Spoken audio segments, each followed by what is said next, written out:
Fashion എന്ന് പറയുന്നത് ഇന്നലെ ഒരാൾ ഉണ്ടാക്കിയത് ഇന്നലത്തെ ഫാഷനല്ലേ. ഇന്നത്തെ ഫാഷൻ ഉണ്ടാക്കാൻ വേണ്ടിയിട്ട് ഞാൻ ഇന്ന് ചെയ്താൽ പോരെ.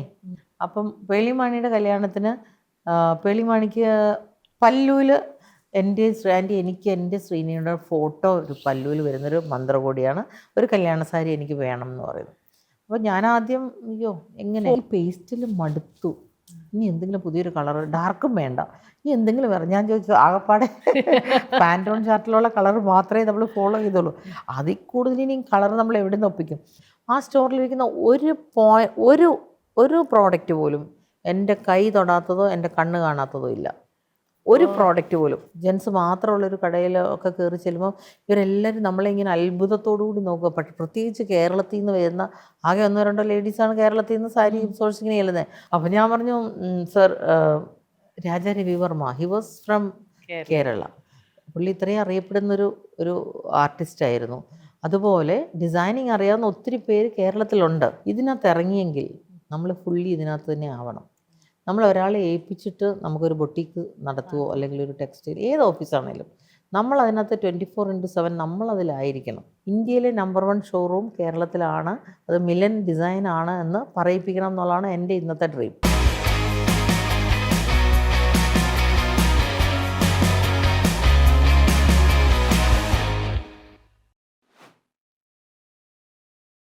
Hello and welcome everybody to the show In Focus Behind the Brandil. നമ്മളോടൊപ്പം ഉള്ളത് Mrs. Shirley Regimon. She is the founder and CEO of Milan Designs, and I'm so happy to have you on the show. കാരണം മിലനിലെ ഒരു customer കൂടിയാണ് ഞാൻ. And I must tell you for the audience, ഇന്ന് ഞാൻ ഉടുത്തിരിക്കുന്ന sari is gifted by her. And ഈ ഒരു സാരിയുടെ ഹിസ്റ്ററി പറഞ്ഞാലേ നമുക്ക് മനസ്സിലാക്കാൻ പറ്റുള്ളൂ മാം എത്ര പാഷനേറ്റ് ആണ് about fabrics and creating these saris. Tell me about how you created this saree. നല്ല രസമായിട്ടുള്ള ഒരു സ്റ്റോറിയാണ്. Actually this is from Benares. ബനാറസുകാർ ഉണ്ടാക്കിയ ഒരു സിൽക്ക് സാരിയാണ്. ഇതിനിപ്പോൾ അവർ പറയുന്നത് പല പല പേരുകളിലാണ്. പൂന സിൽക്ക്, പല പേരിലാണ് അവർ പറയുന്നത്. മീൻസ് ഇതൊരു ബാംഗ്ലൂർ സിൽക്ക് ഫാബ്രിക്. ബാംഗ്ലൂർ സിൽക്കിലൊരു ഫാബ്രിക് ഉണ്ട്, റോ സിൽക്ക് അല്ലാതെ. ആ സിൽക്ക് എടുത്ത് ഞാനൊരു ദിവസം, ആ സിൽക്ക് എനിക്ക് ഭയങ്കര ഇഷ്ടമാണ്, ലൈറ്റ് വെയിറ്റ് ആണ്. പക്ഷേ നമ്മുടെ കേരള മാർക്കറ്റിൽ അത്ര യൂസ് ചെയ്യുന്നില്ല. പക്ഷേ എനിക്ക് എങ്ങനെയോ ഭാഗ്യം കൊണ്ട് ആ സിൽക്കാണ് എനിക്ക് എപ്പോഴും സിൽക്ക് എന്ന് പറഞ്ഞാൽ ഇഷ്ടം. റോ സിൽക്കിനൊരു ഒരു തിക്നെസ് ഉണ്ട്, ഒരു സ്ലബ് ഫീലൊക്കെ ഉണ്ട്. ഇത് പ്ലെയിൻ സിൽക്കാണ്. അപ്പോൾ ആ സിൽക്കിനെ എടുത്തിട്ട് അതിൻ്റെ ഒരു കട്ടിങ് വെച്ച് ഞാനൊരു സപ്ലയർക്ക് അയച്ചു. ഈ ഫാബ്രിക്ക് നിങ്ങൾ ബനാറസിൽ ഒന്നുണ്ടാക്കി നോക്കുക, അതിനകത്തെ യാണ് ത്രെഡ് എന്തൊക്കെയാണെന്ന് നോക്കിയിട്ട് ബനാറസിൻ്റെ രീതിയിൽ ഉണ്ടാക്കണം. എന്ന് വെച്ചാൽ ബാംഗ്ലൂർ സിൽക്കിന് വില കൂടുതലാണ്, ബനാറസിൽ ഉണ്ടാക്കുമ്പോൾ കുറച്ചും കൂടെ നമ്മൾ വില കുറച്ചുണ്ടാക്കാൻ പറ്റുമോ എന്നറിയാനാണ് അയച്ചത്. ബൈ ഗോഡ്സ് ഗ്രേസ് അത് ഇപ്പം ബനാറസിലെ ഹിറ്റാണ്. അവരെ വിട്ടേക്കുന്ന പേര് പൂന സിൽക്ക് എന്നാണ്. ഞാൻ ചോദിച്ചു, ഇത് ഞാൻ അയച്ചു തന്ന ഫാബ്രിക് കൊണ്ട് ഉണ്ടാക്കിയ ആ ഫാബ്രിക് ഉണ്ടാക്കി ആ ഫാബ്രിക്കായിട്ട് എനിക്ക് അയച്ചു തന്നു. ഞാൻ അപ്രൂവ് ചെയ്ത് ഇത് നല്ല ഫാബ്രിക്കാണ്, ഇത് തന്നെ മതി, ഇതിൽ നമുക്ക് പലതും ചെയ്യാമെന്ന് പറഞ്ഞൊരു 1-2 year ആയി. അന്ന് മുതൽ ഞാൻ എപ്പോഴും ഓരോ പ്രോഡക്റ്റുകൾ, ഇതിൻ്റെ ദുപ്പട്ടകൾ ഇറങ്ങി, ഇതിൻ്റെ സൽവാർ മെറ്റീരിയൽ ഇറങ്ങി, ഇതിൻ്റെ സാരി ഇറങ്ങി. ദെൻ അവർ ആദ്യം സാരി ഇറക്കിയത് ഇങ്ങനെ കുഞ്ഞു പൈപ്പിംഗ് ലൈൻ വെച്ച്, അതായത് ചെറിയ ഗോൾഡ് വെച്ച്. പിന്നെ അത് പെൻഡെക്സ് ബോർഡർ 2 ലൈൻ, പിന്നെ ബുട്ടീസ് മാത്രം, ഒള്ളി പല്ലു മാത്രം, അങ്ങനെ പല വെറൈറ്റി ഇറങ്ങി. ഇതിന്റെ പ്രത്യേകത എന്താണെന്ന് വെച്ച് കഴിഞ്ഞാൽ ഇത് ലൈറ്റ് വെയിറ്റ് ആണ്, കംഫർട്ടബിൾ ആണ്, സിൽക്കിന്റെ ഹെവിനെസ് തോന്നുന്നില്ല, അധികം ചുളുക്കമില്ല. ഞാൻ എന്ത് സാരി കൊടുത്താൽ എല്ലാം കുളമാക്കും. പക്ഷെ ഇത് നല്ല പെർഫെക്റ്റ് ആയിട്ട് ആണേലൊക്കെ ഭയങ്കര ഇങ്ങനെ ഒഴുകി കിടക്കുന്ന എനിക്ക് ഭയങ്കര ഇഷ്ടമുള്ളൊരു ഫാബ്രിക്കാണ്. നമ്മൾ കൊടുത്ത കാഞ്ചീപുരം ലുക്കുണ്ട്, ഇവൻ ബനാറസി ആണെന്ന് വെച്ചാൽ ബനാറസിയുടെ ലുക്കുണ്ട്. So that is how I created this fabric. I know about your passion for fabrics, and ഈ passion for fabrics ഇത് ഇന്നലെ തുടങ്ങിയതൊന്നുമല്ല, ഇത് കുറേ വർഷങ്ങളായിട്ടുണ്ട്. ആൻഡ് ഗ്രാസ് റൂട്ട് ലെവലിൽ നിന്ന് തുടങ്ങിയതാണ് ഷെറീന. എക്സിബിഷൻസ് നടത്തി. ഇന്നത്തെ കാലത്ത് നമുക്കറിയാം എക്സിബിഷൻസ് നടത്തുക എന്ന് പറയുന്നത്, അല്ലെങ്കിൽ അതിലൊരു കൗണ്ടർ ഹോൾഡ് ചെയ്യാന്ന് വെച്ചാൽ എത്ര തലവേദനയുള്ളൊരു കാര്യമാണ്. 3 വർഷത്തെ 28-ലധികം എക്സിബിഷൻസ് നടത്തി. അതിനുള്ള ഏറ്റവും വലിയ ലേണിംഗ് എന്താണ്? This is were you started from. ഞാൻ എക്സിബിഷൻ നടത്താൻ കാരണം എന്താണെന്ന് വെച്ചാൽ എനിക്കിഷ്ടമുള്ള പ്രോഡക്റ്റുകൾ ഞാൻ എൻ്റെ കടയിൽ വിൽക്കാനെന്ന് പ്രയാസമാണ്. ഞങ്ങൾ കൂത്താട്ടുകുളത്തും പിറവത്തുമുള്ള കടയല്ലേ, അതുകൊണ്ട് അതിനെ എങ്ങനെയെങ്കിലും വിൽക്കണം. എൻ്റെ ഹസ്ബൻഡിൻ്റെ കൂടെ ആണല്ലോ ബിസിനസ്. അത് വിൽക്കണമെങ്കിൽ അതിന് ഉള്ള കസ്റ്റമറെ കണ്ടുപിടിക്കണം. അത് ടൗണുകളിലാണ്, അല്ലെങ്കിൽ ഒരു ഇച്ചിരൂടെ ഹൈ എൻഡ് തിങ്കിങ് അല്ലെങ്കിൽ എക്സ്പെൻസീവ് ആയിട്ടുള്ള പ്രോഡക്റ്റുകൾ വാങ്ങിക്കാൻ ഇഷ്ടപ്പെടുന്നവരുടെ അടുത്ത് പോകണം. അങ്ങനെയാണ് ഞാൻ ആലോചിച്ചത്. നോർത്ത് ഇന്ത്യൻസ് ഒക്കെ വന്ന് ഇവിടെ എക്സിബിഷൻ ചെയ്യുന്നത് മുഴുവൻ ഇതുപോലത്തെ പ്രോഡക്റ്റാണ്. അതെ. അപ്പോൾ അത് നോർത്ത് ഇന്ത്യയിൽ നിന്ന് അവർ വന്ന് പ്രോഡക്റ്റ് ഇവിടെ വിൽക്കുമ്പം എന്തുകൊണ്ട് നമുക്കതെടുത്ത് അവരും എടുത്തിട്ട് വിൽക്കുക, നമുക്കത് പ്രോഡക്റ്റ് ഉണ്ടാക്കിക്കൂടും വിൽക്കാം, പ്രൊഡക്ഷൻ കൊടുത്തിട്ട് നമുക്ക് വിൽക്കാമല്ലോ. അങ്ങനെ ആലോചിച്ചാണ് ഞാൻ എക്സിബിഷൻ സ്റ്റാർട്ട് ചെയ്യുന്നത്. ആ എക്സിബിഷൻസ് ഒക്കെ ഭയങ്കര സൂപ്പർ ഹിറ്റാണ്. ഓരോ എക്സിബിഷൻ കഴിയുമ്പോഴും നെക്സ്റ്റ് എക്സിബിഷൻ. അങ്ങനെ ഒരു 28 എക്സിബിഷൻ 3 വർഷം കൊണ്ട് ചെയ്തു ഞാൻ കൂത്താട്ടകുളത്തിരുന്നുകൊണ്ട്. പക്ഷേ എനിക്ക് മനസ്സിലായി ഈ എക്സിബിഷൻ കൊണ്ട് നടന്നാൽ നമുക്ക് ജീവിതത്തിൽ ടെൻഷനേ ഉള്ളെന്നും. ബിക്കോസ് നമ്മളിത് പ്രൊക്യൂർ ചെയ്യണം, ഇതിനെ പ്രൊഡക്ഷൻ ഇന്ന് കാണിച്ച എക്സിബിഷൻ ആയിരിക്കില്ല അടുത്ത എക്സിബിഷന് കാണിക്കേണ്ട പ്രോഡക്റ്റ്. അങ്ങനെ വന്നപ്പോഴാണ് ഞാൻ പറഞ്ഞു നമുക്കിത് നിർത്താം, എനിക്ക് മടുത്തു, ഭയങ്കര ടയറിങ് ആണ്, ഇങ്ങനെ ട്രാവൽ ചെയ്യണം, രാവിലെ മുതൽ വൈകിട്ട് വരെ 2-3 ദിവസം അടുപ്പിച്ച് നമ്മളിങ്ങനെ ഡ്രസ്സപ്പ് ചെയ്ത് പോയി നിൽക്കണം. എല്ലാ കസ്റ്റമറും പുതിയതായി, ഓരോ ടൗണിലെയും പുതിയ കസ്റ്റമറാണ്. അന്ന് കുട്ടികളൊക്കെ ഉണ്ടായിരുന്നു? പിന്നെ കുഞ്ഞുങ്ങൾ മക്കളുള്ള സമയത്താണ്, മക്കൾ അവർ സ്കൂളിലൊക്കെ പഠിക്കുന്ന ടൈമിൽ വൺസ് ഇൻ എ മന്ത് ഒക്കെ അല്ലേ, അപ്പോൾ നമുക്ക് കുഴപ്പമില്ല, മാനേജ് ചെയ്യുമായിരുന്നു. അങ്ങനെയാണ് ഞാൻ പറയുന്നത് എനിക്ക് എവിടെയെങ്കിലും ഒരു നല്ല എക്സിബിഷൻ ടൈപ്പ് ഓഫ് ഒരു സ്റ്റോറാണ് ഇടേണ്ടത്. അപ്പോൾ അങ്ങനെ ഒരു സ്റ്റോർ എനിക്ക് വേണം എന്ന് പറഞ്ഞാൽ ഞങ്ങൾ പല സ്ഥലങ്ങളിൽ നോക്കി, കോട്ടയം നോക്കി, പിന്നെ അത് കഴിഞ്ഞാണ് എറണാകുളം വരുന്നത്. എറണാകുളം വന്നപ്പോൾ എനിക്ക് മനസ്സിലായി എറണാകുളം തന്നെയാണ്. ഞങ്ങൾ കുറച്ച് സെർച്ച് ചെയ്തപ്പം എറണാകുളം തന്നെയാണ് നല്ല, എല്ലാവരും ക്യൂരിയോസിറ്റി ഉണ്ട് എല്ലാവർക്കും. പിന്നെ തന്നെയല്ല കുറച്ച് നോളജബിൾ ആണ്, എല്ലാവർക്കും എന്താണെന്ന് കാണിച്ചാൽ അത് അറിയും, അല്ലെങ്കിൽ അറിയാനും കൂടെ ഉള്ള എല്ലാ സ്ഥലങ്ങളിൽ നിന്നും വന്ന് താമസിക്കുന്നവരുണ്ട് അവിടെ, ബിസിനസ്സുകാരുണ്ട്. അപ്പോൾ ഒരു എക്സ്പോഷർ ഉള്ള ഒരു ക്രൗഡാണ് എറണാകുളം വന്നേക്കുന്നത്. അപ്പോൾ അതുകൊണ്ട് തന്നെ ഞങ്ങൾ അങ്ങനെ എറണാകുളത്ത് സെറ്റിൽഡായി. ഇതിനകത്ത് ഒരു വലിയ കാര്യം എന്ന് വെച്ച് കഴിഞ്ഞാൽ നമ്മളൊരു ചെറിയ തോതിൽ ഒരു ഗ്രാസ് റൂട്ട് ലെവലിൽ നമ്മൾ തുടങ്ങുമ്പോൾ നമുക്കൊരു ഐഡിയ, ഒരു വിഷൻ കാണും. നമ്മൾ ഇത്ര വരെ എത്തിക്കണം, അല്ലെങ്കിൽ ഇതായിരിക്കണം എൻ്റെ ഉദ്ദേശം എന്നുള്ളൊരു ഐഡിയ കാണും. പിന്നെ അത് ഇത്തിലൂടെ വളർന്ന് കോൺവെന്റ് റോഡിലെ കടയായി, പിന്നെ അതിനുശേഷം MG റോഡിലെ സ്റ്റോറായി, പിന്നെ ഈ ഫ്ലാഗ്ഷിപ്പ് സ്റ്റോറിൽ വരുമ്പോൾ വിഷനൊരു മാറ്റം വരുന്നുണ്ടോ? Or is it the same vision that you have? തീർച്ചയായിട്ടും. അങ്ങനെ ആദ്യമേ ഒരു കോൺക്രീറ്റ് വിഷൻ ഉണ്ടെങ്കിൽ ഞാൻ ആദ്യമേ അതല്ലേ ചെയ്യുള്ളൂ. നമ്മളുടെ സാഹചര്യം അനുസരിച്ച് നമ്മളുടെ വിഷൻ മാറുമല്ലോ. അപ്പോൾ ആദ്യത്തെ വിഷൻ എൻ്റെ മിക്സ് മാച്ച് എന്നുള്ളൊരു കോൺസെപ്റ്റേ ഉണ്ടായിരുന്നുള്ളൂ.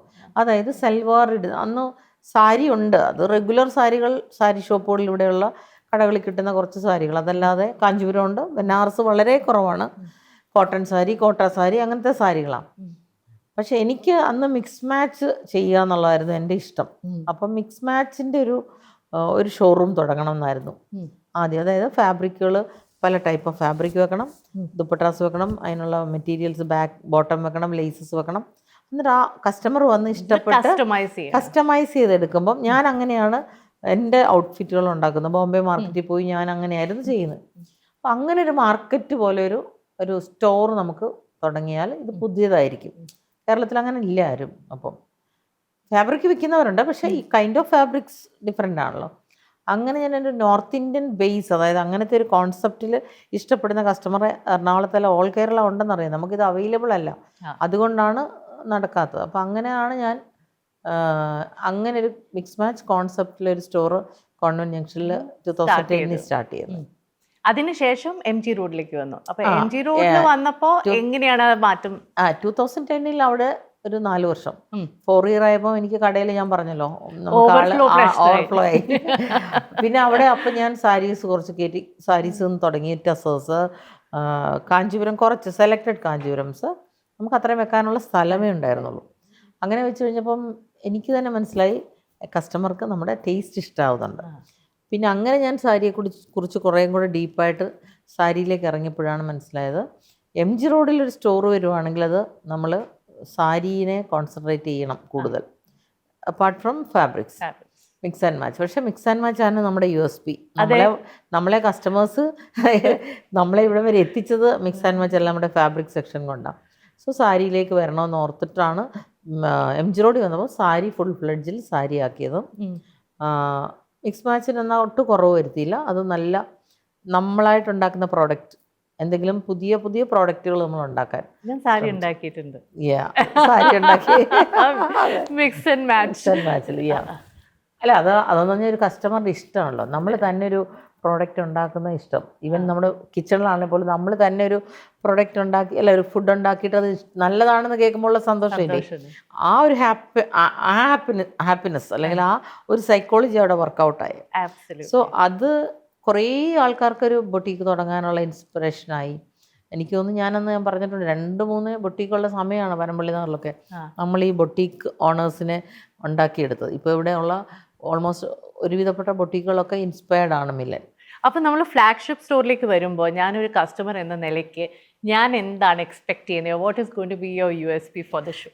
ഫ്ലാഗ്ഷിപ്പ് സ്റ്റോറിൽ ഞാൻ എൻ്റെ അൾട്ടിമേറ്റ് ഇപ്പോൾ ഇത്രയും നാളത്തെ എൻ്റെ എക്സ്പീരിയൻസ് വെച്ച് ഇത് അൾട്ടിമേറ്റ് ഷോപ്പിംഗ് എക്സ്പീരിയൻസ് എന്ന് പറഞ്ഞാൽ വെറുതെ എല്ലാവരും കൊമേഴ്ഷ്യലി പറയുന്ന പോലെയല്ല.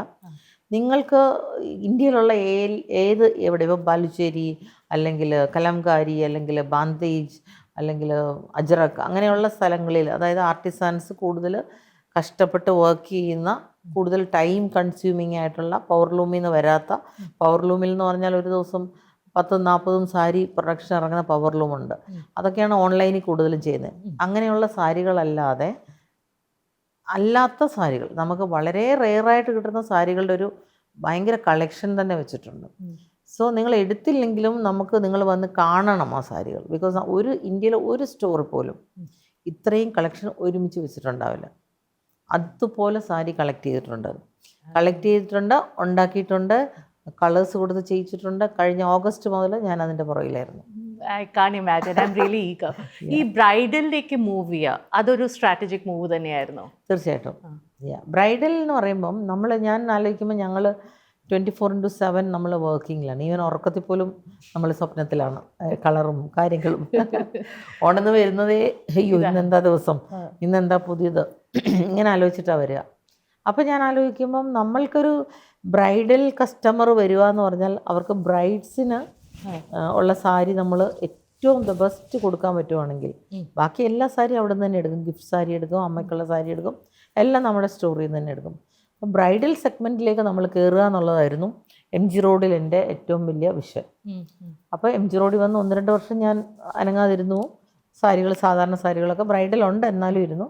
പക്ഷെ ഒരു സുപ്രഭാതത്തിൽ എന്ന് പറയുന്ന പോലെ ഒരു നല്ല ദിവസം എനിക്ക് തോന്നി 100% ഫുൾ സിംഗിൾ ബ്രൈഡൽ നമ്മൾക്ക് തുടങ്ങണം. അങ്ങനെയാണ് നമ്മൾ ബ്രൈഡൽ മന്ത്രകോടി എന്നുള്ള ടാഗ്ലൈൻ വെച്ച് ബ്രൈഡലിലേക്ക് കയറിയത്. ഇപ്പോൾ ഇൻട്രസ്റ്റിംഗ് ആയിട്ടുള്ള ഒരു കാര്യം എന്താണെന്ന് വെച്ച് കഴിഞ്ഞാൽ മിലനെ കുറിച്ച് ആലോചിക്കുമ്പോൾ മന്ത്രകൂടി എന്നുള്ള വാക്ക് വെച്ചിട്ട് തുടങ്ങിയ സ്ഥിതിക്ക് പലരും വിചാരിക്കുന്നത് ഒരു ക്രിസ്ത്യൻ കമ്മ്യൂണിറ്റിയിലുള്ള ബ്രൈഡ്സിനുള്ള അവരുടെ ടേസ്റ്റിന് സൂട്ട് ചെയ്യുന്ന സാരീസ് ആയിരിക്കും. പക്ഷേ ഇങ്ങനെ ഒരു ഫ്ലാഗ്ഷിപ്പ് സ്റ്റോറിലേക്ക് പോകുമ്പോൾ നമുക്ക് അതായത് ഒരു ഹിന്ദു കല്യാണമാണെങ്കിൽ നമ്മൾ കാഞ്ചീപുരത്തിലെ കളേഴ്സ് യൂസ് ചെയ്യുന്നത് വളരെ ഡിഫറെൻ്റ് ആയിരിക്കാം. അല്ലെങ്കിൽ ഒരു മുസ്ലിം കല്യാണമാണെങ്കിൽ പലതരത്തിലുള്ള ആ കൾച്ചറൽ കോണ്ടെക്സ്റ്റ് നമ്മുടെ അറ്റയറിലേക്ക് വരുമല്ലോ. അപ്പോൾ അതൊക്കെ ഇൻകോപ്പറേറ്റ് ചെയ്തിട്ട് വേണം നമ്മൾ ഈ ഫ്ലാഗ്ഷിപ്പ് സ്റ്റോറിനെ കൺസീവ് ചെയ്യാനും, അല്ലേ? അത് ഇത്രയും നാളത്തെ എക്സ്പീരിയൻസ് കൊണ്ട് എനിക്കറിയാം. മന്ത്രകോടി എന്ന വാക്ക് ഹിന്ദുസിനും യൂസ് ചെയ്യുന്നുണ്ട്. ഞാൻ ആക്ച്വലി ആഗ്രഹിച്ചൊരു കാര്യം, മന്ത്രകോടി ടാഗ്ലൈൻ വെക്കുമ്പോൾ ഞാൻ ആഗ്രഹിച്ച കാര്യം, നമ്മുടെ കടയിൽ ഞാൻ സ്റ്റാഫിനോട് പറഞ്ഞു, നമ്മുടെ കടയിൽ മന്ത്രകോടിക്കാണ് ഞങ്ങൾ വന്നതെന്ന് കസ്റ്റമർ പറയണം. ബ്രൈഡൽ സാരിക്കല്ല. എല്ലാവരും ബ്രൈഡൽ സാരി എടുക്കാനാണ് വരുന്നത്, ഞങ്ങളുടെ പുടവ എടുക്കാനാണ് വരുന്നതെന്നൊക്കെയാണ് പറയുന്നത്. പുടവ എന്ന് വളരെ കുറവാണ്. ബ്രൈഡൽ സാരി അല്ലെങ്കിൽ കല്യാണ സാരിക്കാണ് വരുന്നതെന്ന് പറയുന്നതിന് പകരം ഞങ്ങൾക്ക് മന്ത്രകോടി വേണമെന്ന് പറഞ്ഞിട്ടാണ് കസ്റ്റമർ കയറി വരേണ്ടത്. നമ്മൾ അങ്ങനെ ആക്കണം. അതിനു വേണ്ടിയിട്ടാണ് നമ്മൾ മന്ത്രകോടി ഉപയോഗിച്ചത്. പക്ഷേ ഇപ്പം ഹിന്ദുസ് അല്ല, മുസ്ലിംസ് അല്ല, ആര് വന്നാലും മന്ത്രകോടിയാണ് വേണ്ടത്. മന്ത്രകോടി എന്ന് പറഞ്ഞാൽ ഹിന്ദുവിലാണ് കൂടുതൽ മന്ത്രം, കോടി ഇതൊക്കെ പറയുന്നത്. മന്ത്രിച്ചു കൊടുക്കുന്ന കോടി അല്ലേ, അതിനെ ഹിന്ദു കൾച്ചറിൽ ഭയങ്കരമായിട്ട് റിലേറ്റ് ചെയ്യാൻ പറ്റും. പക്ഷെ എനിക്കൊന്ന് കോട്ടയം സൈഡിലുള്ള ക്രിസ്ത്യൻസ് കൂടുതലും പറയുന്നത്, എൻ്റെ ഒരു കൾച്ചറിൽ ഞാൻ കേട്ടത് എപ്പോഴും കല്യാണം എൻഗേജ്മെന്റ് കഴിയുമ്പോൾ മന്ത്രകോടി എടുക്കുന്നതിനെ എവിടുന്ന. എന്റെ മന്ത്രകോടി ഒരു മറൂൺ മന്ത്രകോടിയാണ്. മറൂൺ ആൻഡ് ഗ്രീൻ ആണ്. ഗ്രീൻ ബോർഡറിൽ green body and maroon border, അതായിരുന്നു എൻ്റെ മന്ത്രകോടി. ആ മന്ത്രകോടി എടുക്കാൻ വരുന്നതൊക്കെ ഞാൻ ഓർക്കുന്നുണ്ട്. ഞങ്ങൾ എല്ലാവരും കൂടെ ഗ്രൂപ്പായിട്ട് പോകുന്നതും, ഞങ്ങൾ ചെന്നൈ പോയി എടുക്കാൻ പോകുന്നത് ഭയങ്കര സംഭവമാണ്. സോ അന്നത്തെ കാലത്ത് നമ്മുടെ ലൈഫിൽ നമ്മുടെ പേരൻസ് പറയുന്നതാണ് മന്ത്രകോടി. ഇന്നത്തെ കാലത്ത് നമുക്കിഷ്ടം വരണം. ഇന്നത്തെ കാലത്ത് അങ്ങനെയല്ല. നമുക്ക് മന്ത്രകോടി പിള്ളേർ വന്ന് അവരുടെ ഇഷ്ടത്തിന് മന്ത്രകോടി സെലക്ട് ചെയ്യും. ബ്രൈഡും ഗ്രൂമും കൂടെ വന്ന് നേരത്തെ സെലക്ട് ചെയ്യും. എന്നിട്ട് അവർക്ക് കളറൊന്നും ഒരു പ്രശ്നമില്ല, അവർക്കൊരു സാരി അന്ന് വേണം. അപ്പോൾ അവരുടെ കളർ അങ്ങനെയാണ് ഞാൻ ഈ പേസ്റ്റലിലേക്കൊക്കെ വരാൻ കാരണം. അപ്പോൾ അവരുടെ ഒരു നേച്ചർ, അവരുടെ ഒരു കൾച്ചർ നോക്കുമ്പോൾ അവർക്ക് അവർക്ക് ചേരുന്ന, അവർക്ക് ഇഷ്ടപ്പെട്ട, അവർ സ്വപ്നം കണ്ട ഒരു സാരി അത് കൊടുക്കാൻ ഇപ്പം പഴയ കാലത്തെ പോലെ എന്നും മെറൂണും റെഡും മാത്രമായിട്ടിരുന്നാൽ കാലം മാറിയതനുസരിച്ച് നമ്മളും മാറണ്ടേ. ആക്ച്വലി കുട്ടികളൊക്കെ പലപ്പോഴും ആലോചിക്കുന്നത് ഇങ്ങനെ സാരി എടുത്താൽ എനിക്കത് പിന്നീട് യൂസ് ചെയ്യാൻ പറ്റണം, അത് വെറുതെ കവേർഡിൽ പൊതിഞ്ഞിരിക്കാൻ പാടില്ല, ലൈറ്റ് വെയിറ്റ്, അങ്ങനെ ഒന്നും ചിന്തിക്കാറില്ല. ഇപ്പോഴത്തെ കുട്ടികൾ എന്താണ് ആഗ്രഹിക്കുന്നത്? കുട്ടികൾക്ക് ഓൺ ദ സ്പോട്ട് ആ നിമിഷം അവർക്ക് അടിച്ചു പൊളിക്കണം, എൻജോയ് ചെയ്യണം. എൻ്റെ കല്യാണം അടിപൊളിയായിരിക്കണം. 2 കാറ്റഗറി ഉണ്ട്. ഒരു കാറ്റഗറി ഏറ്റവും നല്ല സാരി കൊടുത്ത് നല്ല ഭംഗിയായിട്ട്, നല്ല കോസ്റ്റ്ലി സാരി ആണെങ്കിൽ അതാണെങ്കിലും അത് നല്ലതായിരിക്കണം. അതെനിക്ക് ഒന്നും എടുത്താൽ മതി, എൻ്റെ ജീവിതത്തിൽ ഒരു കല്യാണമല്ലേ ഉള്ളൂ. ഇപ്പോഴും ഉണ്ടല്ലോ ആ കോൺസെപ്റ്റ് തന്നെയാണ്. ചില കുട്ടികൾ പറയും എനിക്കൊരു നേരത്തേന് മതി, എനിക്ക് പക്ഷെ കളർഫുൾ ആയിരിക്കണം, ഒറ്റ ടൈമേ ഇത് യൂസ് ചെയ്യുന്നുള്ളൂ, പിന്നെ ഒന്നും യൂസ് ചെയ്യുന്നില്ലല്ലോ. അപ്പോൾ അഥവാ യൂസ് ചെയ്താൽ തന്നെ ബ്ലൗസൊക്കെ മാറ്റി അവർ അതിനെ വേണമെങ്കിൽ ജാക്കറ്റൊക്കെ ഇട്ട് സ്റ്റൈലാക്കി എന്തെങ്കിലും വേറൊരു പരിപാടിക്ക് ഇടും. അങ്ങനെയുള്ള കസ്റ്റമേഴ്സ് എൻ്റെ കസ്റ്റമേഴ്സ്, എൻ്റെ മിലൻ്റെ കസ്റ്റമേഴ്സ്. അതുകൊണ്ട് തന്നെ എനിക്ക് ഭയങ്കര ഇഷ്ടമാണ്. അങ്ങനെയുള്ള വരുമ്പോൾ നമുക്ക് എന്തെങ്കിലും നമ്മുടെ കയ്യിൽ നിന്ന് ഇടാനുണ്ട്, ഇൻപുട്ട് കൊടുക്കാനുണ്ട്. പെട്ടെന്ന് മനസ്സിൽ വന്ന ചോദ്യമാണ്, ഏതെങ്കിലും ഒരു ബ്രൈഡ് ഫാമിലി ശരിക്കും കഷ്ടപ്പെടുത്തിയിട്ടുണ്ടോ ഇൻ ടേംസ് ഓഫ് ഇതായിരിക്കണം, ഈ കളർ ആയിരിക്കണം, അല്ലെങ്കിൽ മീരവാല ബ്ലൂ എന്നൊക്കെ പറയില്ലേ, അതുമാതിരി ആരെങ്കിലും വളരെ ഫേമസ് ആയിട്ടുള്ളൊരു ബ്രൈഡുണ്ട്, നിങ്ങൾക്ക് എല്ലാം അറിയാവുന്ന പേളിമാണി. പേളിമാണിയുടെ സാരിയാണ് ഞാൻ ഏറ്റവും കഷ്ടപ്പെട്ടുണ്ടാക്കിയൊരു സാരി. പേളിമാണിയുടെ കൺസേൺ, പേളിമാണി എൻ്റെ മോളെ പോലെയാ, എൻ്റെ മോളും അവളുമായിട്ട് ഭയങ്കര ക്ലോസ്, അവർ രണ്ടുപേരും കൂടെ. അപ്പം വീട്ടിൽ വരിക, ഞങ്ങളങ്ങനെ ഭയങ്കര ക്ലോസ് ആയിരുന്നു. അപ്പം പേളിമാണിയുടെ കല്യാണത്തിന് പേളിമാണിക്ക് പല്ലൂല് എൻ്റെ ആൻറ്റി എനിക്ക് എൻ്റെ ശ്രീനിയുടെ ഫോട്ടോ ഒരു പല്ലൂല് വരുന്നൊരു മന്ത്രകോടിയാണ്, ഒരു കല്യാണ സാരി എനിക്ക് വേണം എന്ന് പറയുന്നു. അപ്പോൾ ഞാൻ ആദ്യം അയ്യോ എങ്ങനെ ഫോട്ടോ അവരുടെ ഫോട്ടോ വേണം. അപ്പോൾ ഞാൻ ആലോചിച്ച് പ്രിൻ്റ് ചെയ്യാം, ആപ്ലിക്ക് ചെയ്യാം എന്നൊക്കെ പല പല പല തിങ്കിങ് ആയിരുന്നു. പിന്നെ ആലോചിച്ചപ്പോൾ ഒരു ബ്രൈഡൽ സാരി, അതൊരു ചാലഞ്ചായിട്ട് തന്നെ എടുത്തിട്ട് ബ്രൈഡൽ സാരിയിൽ വീവിങ്ങിൽ എങ്ങനെ ഇത് വീവ് ചെയ്തെടുക്കാം എന്നൊന്ന് ആലോചിക്കാം ഓർത്ത് ഞാൻ 2-3 മീറ്റിംഗ് കാഞ്ചീപുരം പോയി. പലരും സമ്മതിച്ചില്ല, എന്ന് വെച്ചാൽ എല്ലാം റിസ്ക്. 2.5 മാസം എന്തോ ഉള്ളൂ. അവർ പറഞ്ഞൊരു 6 months ബിഫോർ ആണെങ്കിൽ നമുക്ക് എങ്ങനെയെങ്കിലുമൊക്കെ ചെയ്യാമായിരുന്നു. പക്ഷെ ഞാൻ വിട്ടില്ല. ഞാനൊരു കുറേ ഒരു 6-7 പ്രാവശ്യം ഇതിനു വേണ്ടി പോയിട്ട് അവസാനം ഒരാൾ സമ്മതിച്ചു. അവർ പല്ലൂലത് ബ്യൂട്ടിഫുള്ളായിട്ട് വീവ് ചെയ്ത് തന്നു. ഡേ ആൻഡ് നൈറ്റ് വീവേഴ്സിനെ ഇരുത്തി വീവ് ചെയ്തിട്ട്, അതോ പെളിയുടെ ആ ഡ്രസ്സിനകത്തൊരു എത്ര കളറുണ്ടെന്ന് എനിക്ക് തന്നെ അറിയത്തില്ല. ആ ഇട്ടേക്കുന്ന ടോപ്പിന് അതൊരു 10-15 കളറുള്ളൊരു ഡ്രസ്സ്. ആ കളേഴ്സ് എല്ലാം മാറണം ഇതിനകത്ത്. പിന്നെ അതുപോലെ പെളിയുടെ ചുരുണ്ട മുടി, ആ മുടിയൊക്കെ ഇങ്ങനെ ചുരുണ്ട് തന്നെ വരണം. നല്ലൊരു ബ്യൂട്ടിഫുൾ പിക്ചർ. അതാണ് ഏറ്റവും കഷ്ടപ്പെട്ടെന്നല്ല, എനിക്കൊരു പ്രൗഡോടുകൂടി എനിക്ക് പറയാൻ പറ്റിയൊരു സംഭവം. അത് കണ്ടപ്പോൾ പേളി ആക്ച്വലി കരഞ്ഞു. ഈവൻ ഞാൻ പോലും അത് ഓപ്പൺ ചെയ്തപ്പോൾ എനിക്കൊരു ഭയങ്കര നമുക്ക് സന്തോഷം കൊണ്ടുള്ളൊരു ഭയങ്കര ഇമോഷനായിപ്പോയി. അതാണ് എനിക്ക് ഏറ്റവും പറയാൻ പറ്റിയ ഒരു സാരി. അത് കഴിഞ്ഞ് പലതും ഇങ്ങനെയൊക്കെ സംഭവിച്ചിട്ടുണ്ട്, പക്ഷേ ഇതാണ് നമ്മളെ കൂടുതൽ ടച്ച് ചെയ്തൊരു sari. Pearle, with your permission ഞാൻ ആ ഫോട്ടോ ഒന്ന് ചോദിക്കുക. എനിക്ക് ആ സാരി ഒന്ന് കാണും. ഇത്രയും എഫേർട്ട് എടുത്തുണ്ടാക്കിയ സാരി അത് എങ്ങനെ ഇരിക്കുന്നു എന്നൊന്നും അറിയണമല്ലോ. I would really like to have a picture of that. I will share. ഈ സോഷ്യൽ മീഡിയ കാലത്തെ എല്ലാ ഇൻഫ്ലുവൻസേഴ്സും, എല്ലാ ടെലിവിഷനിൽ വർക്ക് ചെയ്യുന്നവരും എല്ലാവരും അവരുടേതായ സ്വന്തം ബ്രാൻഡ്സ് ഇറക്കുകയാണ്. പലവർക്കും പ്യുവർ എന്താ പറയുക ട്രഡീഷണൽ വീവ്സ് ആണ് അവർ ഫേവർ ചെയ്യുന്നത്. ആ ഒരു സ്പേസ് നിൽക്കുമ്പോൾ കുറേ ആൾക്കാരുള്ളപ്പോൾ നമ്മൾ നമ്മുടേതായ ഒരു സ്പേസ് ഉണ്ടാക്കുക, കാത്ത് സൂക്ഷിക്കുക, അത് എത്ര ഡിഫിക്കൽട്ടാണ്, എത്ര ഈസിയാണ് ഫോർ യു? തന്നെ ഫാഷൻ എന്ന് പറയുന്നത് ഇപ്പം സംഭവിക്കുന്ന കാര്യമാണ്. ഫാഷൻ സിൻസ് നൗ എന്നാണ് ഞങ്ങളുടെ ഫാഷൻ എന്ന് പറയുന്നത്. ഇന്നലെ ഒരാൾ ഉണ്ടാക്കിയത് ഇന്നലത്തെ ഫാഷനല്ലേ, ഇന്നത്തെ ഫാഷൻ ഉണ്ടാക്കാൻ വേണ്ടിയിട്ട് ഞാൻ ഇന്ന് ചെയ്താൽ പോരെ. So there is no competition for that ഫാഷന്. അതായത് ഒരു സാരി ഇപ്പോൾ തന്നെ ഈ ബ്ലാക്ക് സാരി ഇട്ടു, തന്നെ എന്ത് ബ്യൂട്ടിഫുള്ളായിട്ടാണ് ബ്ലൗസ് ചെയ്തേക്കുന്നത്. വെറുതെ വേണമെങ്കിൽ ഒരു ഓപ്പൺ നെക്ക് ബ്ലൗസ് ഇടായിരുന്നു. പക്ഷെ ഫാഷൻ വന്നത് ആ ബ്ലൗസിലെ പൈപ്പിംഗ് ഇങ്ങനെ ശ്രദ്ധിച്ചോ, അതൊക്കെ ഞാൻ വരുമ്പോഴേ നോക്കും. ഈ ഒരു ലൈൻ പോയേക്കുന്നത്, അല്ലെങ്കിൽ ആ ഒരു കണക്ഷൻ കൊടുത്തേക്കുന്നത്, പൈപ്പിംഗ് കൊടുത്തേക്കുന്നത്, അതൊരു ഫാഷനാണ് അല്ലേ. അപ്പം അത് അങ്ങനെ ഒരു ചെറിയ ചേഞ്ചസ് വരുത്താൻ നമുക്ക് പറ്റിയാൽ ദാറ്റ് ഈസ് ഫാഷൻ. അത് ചെയ്യാൻ അറിയണം. അത് കോപ്പി ചെയ്യുന്നവർക്കാണ് പ്രശ്നം. ഇങ്ങനത്തെ കാര്യങ്ങൾ നമ്മൾ ചെയ്യുന്നതിനെ കോപ്പി വേറൊരാൾ ചെയ്യണമെങ്കിൽ അവർക്കാണ് നാളെ പ്രശ്നം. എന്നെ സംബന്ധിച്ച് അങ്ങനെ ഒരു വിഷയമേ ഇല്ല. ഞാനും എൻ്റെ ടീമും, എൻ്റെ കൂടെ നല്ല ഡിസൈനേഴ്സ്, ഈവൻ ഞാൻ എപ്പോഴും പറയും ഞങ്ങളുടെ സബിയസാജിയെക്കാട്ടിലും ഡിസൈൻ അറിയാവുന്ന കുട്ടികൾ എൻ്റെ കൂടെ ഉണ്ട്. അങ്ങനെയുള്ള കുട്ടികളും ഞാനും കൂടെ ഇരുന്ന് ഞങ്ങൾ ഒരേ ഫാമിലി പോലെ ഇരുന്ന് സംസാരിക്കുന്നത്, അല്ലാതെ ഒരു ഓണർ അങ്ങനെയല്ല. നമ്മൾ അങ്ങനെ ചെയ്താലേ നമ്മളെ ക്രിയേറ്റീവ് സൈഡ് ശരിയാവുള്ളൂ. അങ്ങനെ വരുന്ന ആ ഫാഷൻ ചെയ്യുമ്പം ഇങ്ങനെ പുറകെ വരുന്ന കോമ്പറ്റീഷനൊന്നും it's not a competition for me. അതൊക്കെ നമ്മളുടെ പ്രിവിലേജ് ആയിട്ടാണ് ഞാൻ കാണുന്നത്. ഇപ്പോൾ സാരി ട്രെൻഡ്സിൻ്റെ കാര്യം പറഞ്ഞു കഴിഞ്ഞാൽ നമുക്കിപ്പോൾ വെസ്റ്റേൺ വെയർ ആണെങ്കിൽ നമുക്ക് ഏകദേശം ഒരു ഐഡിയ ഉണ്ട് എന്താണ് trend, what is being followed right now. But when comes to സാരിയിൽ ഒരു ട്രഡീഷണൽ എലിമെൻറ്റ് വളരെ സ്ട്രോങ് ആയിട്ട് കിടപ്പുണ്ട്. അപ്പോൾ സാരീസിൽ പുതിയ ട്രെൻഡ്സ് കണ്ടുപിടിക്കുക അല്ലെങ്കിൽ അത് ക്രിയേറ്റ് ചെയ്യുക, ഇത് രണ്ടും എങ്ങനെയാണ് ചെയ്യുക? സാരിയുടെ ഇപ്പോഴത്തെ ട്രെൻഡിങ് എനിക്ക് തോന്നുന്നു സ്റ്റൈലിങ്ങിലാണ് കൂടുതലും. ഏത് സാരി നമുക്ക് സ്റ്റൈൽ ചെയ്താൽ ട്രെൻഡായിട്ട് മാറ്റാം.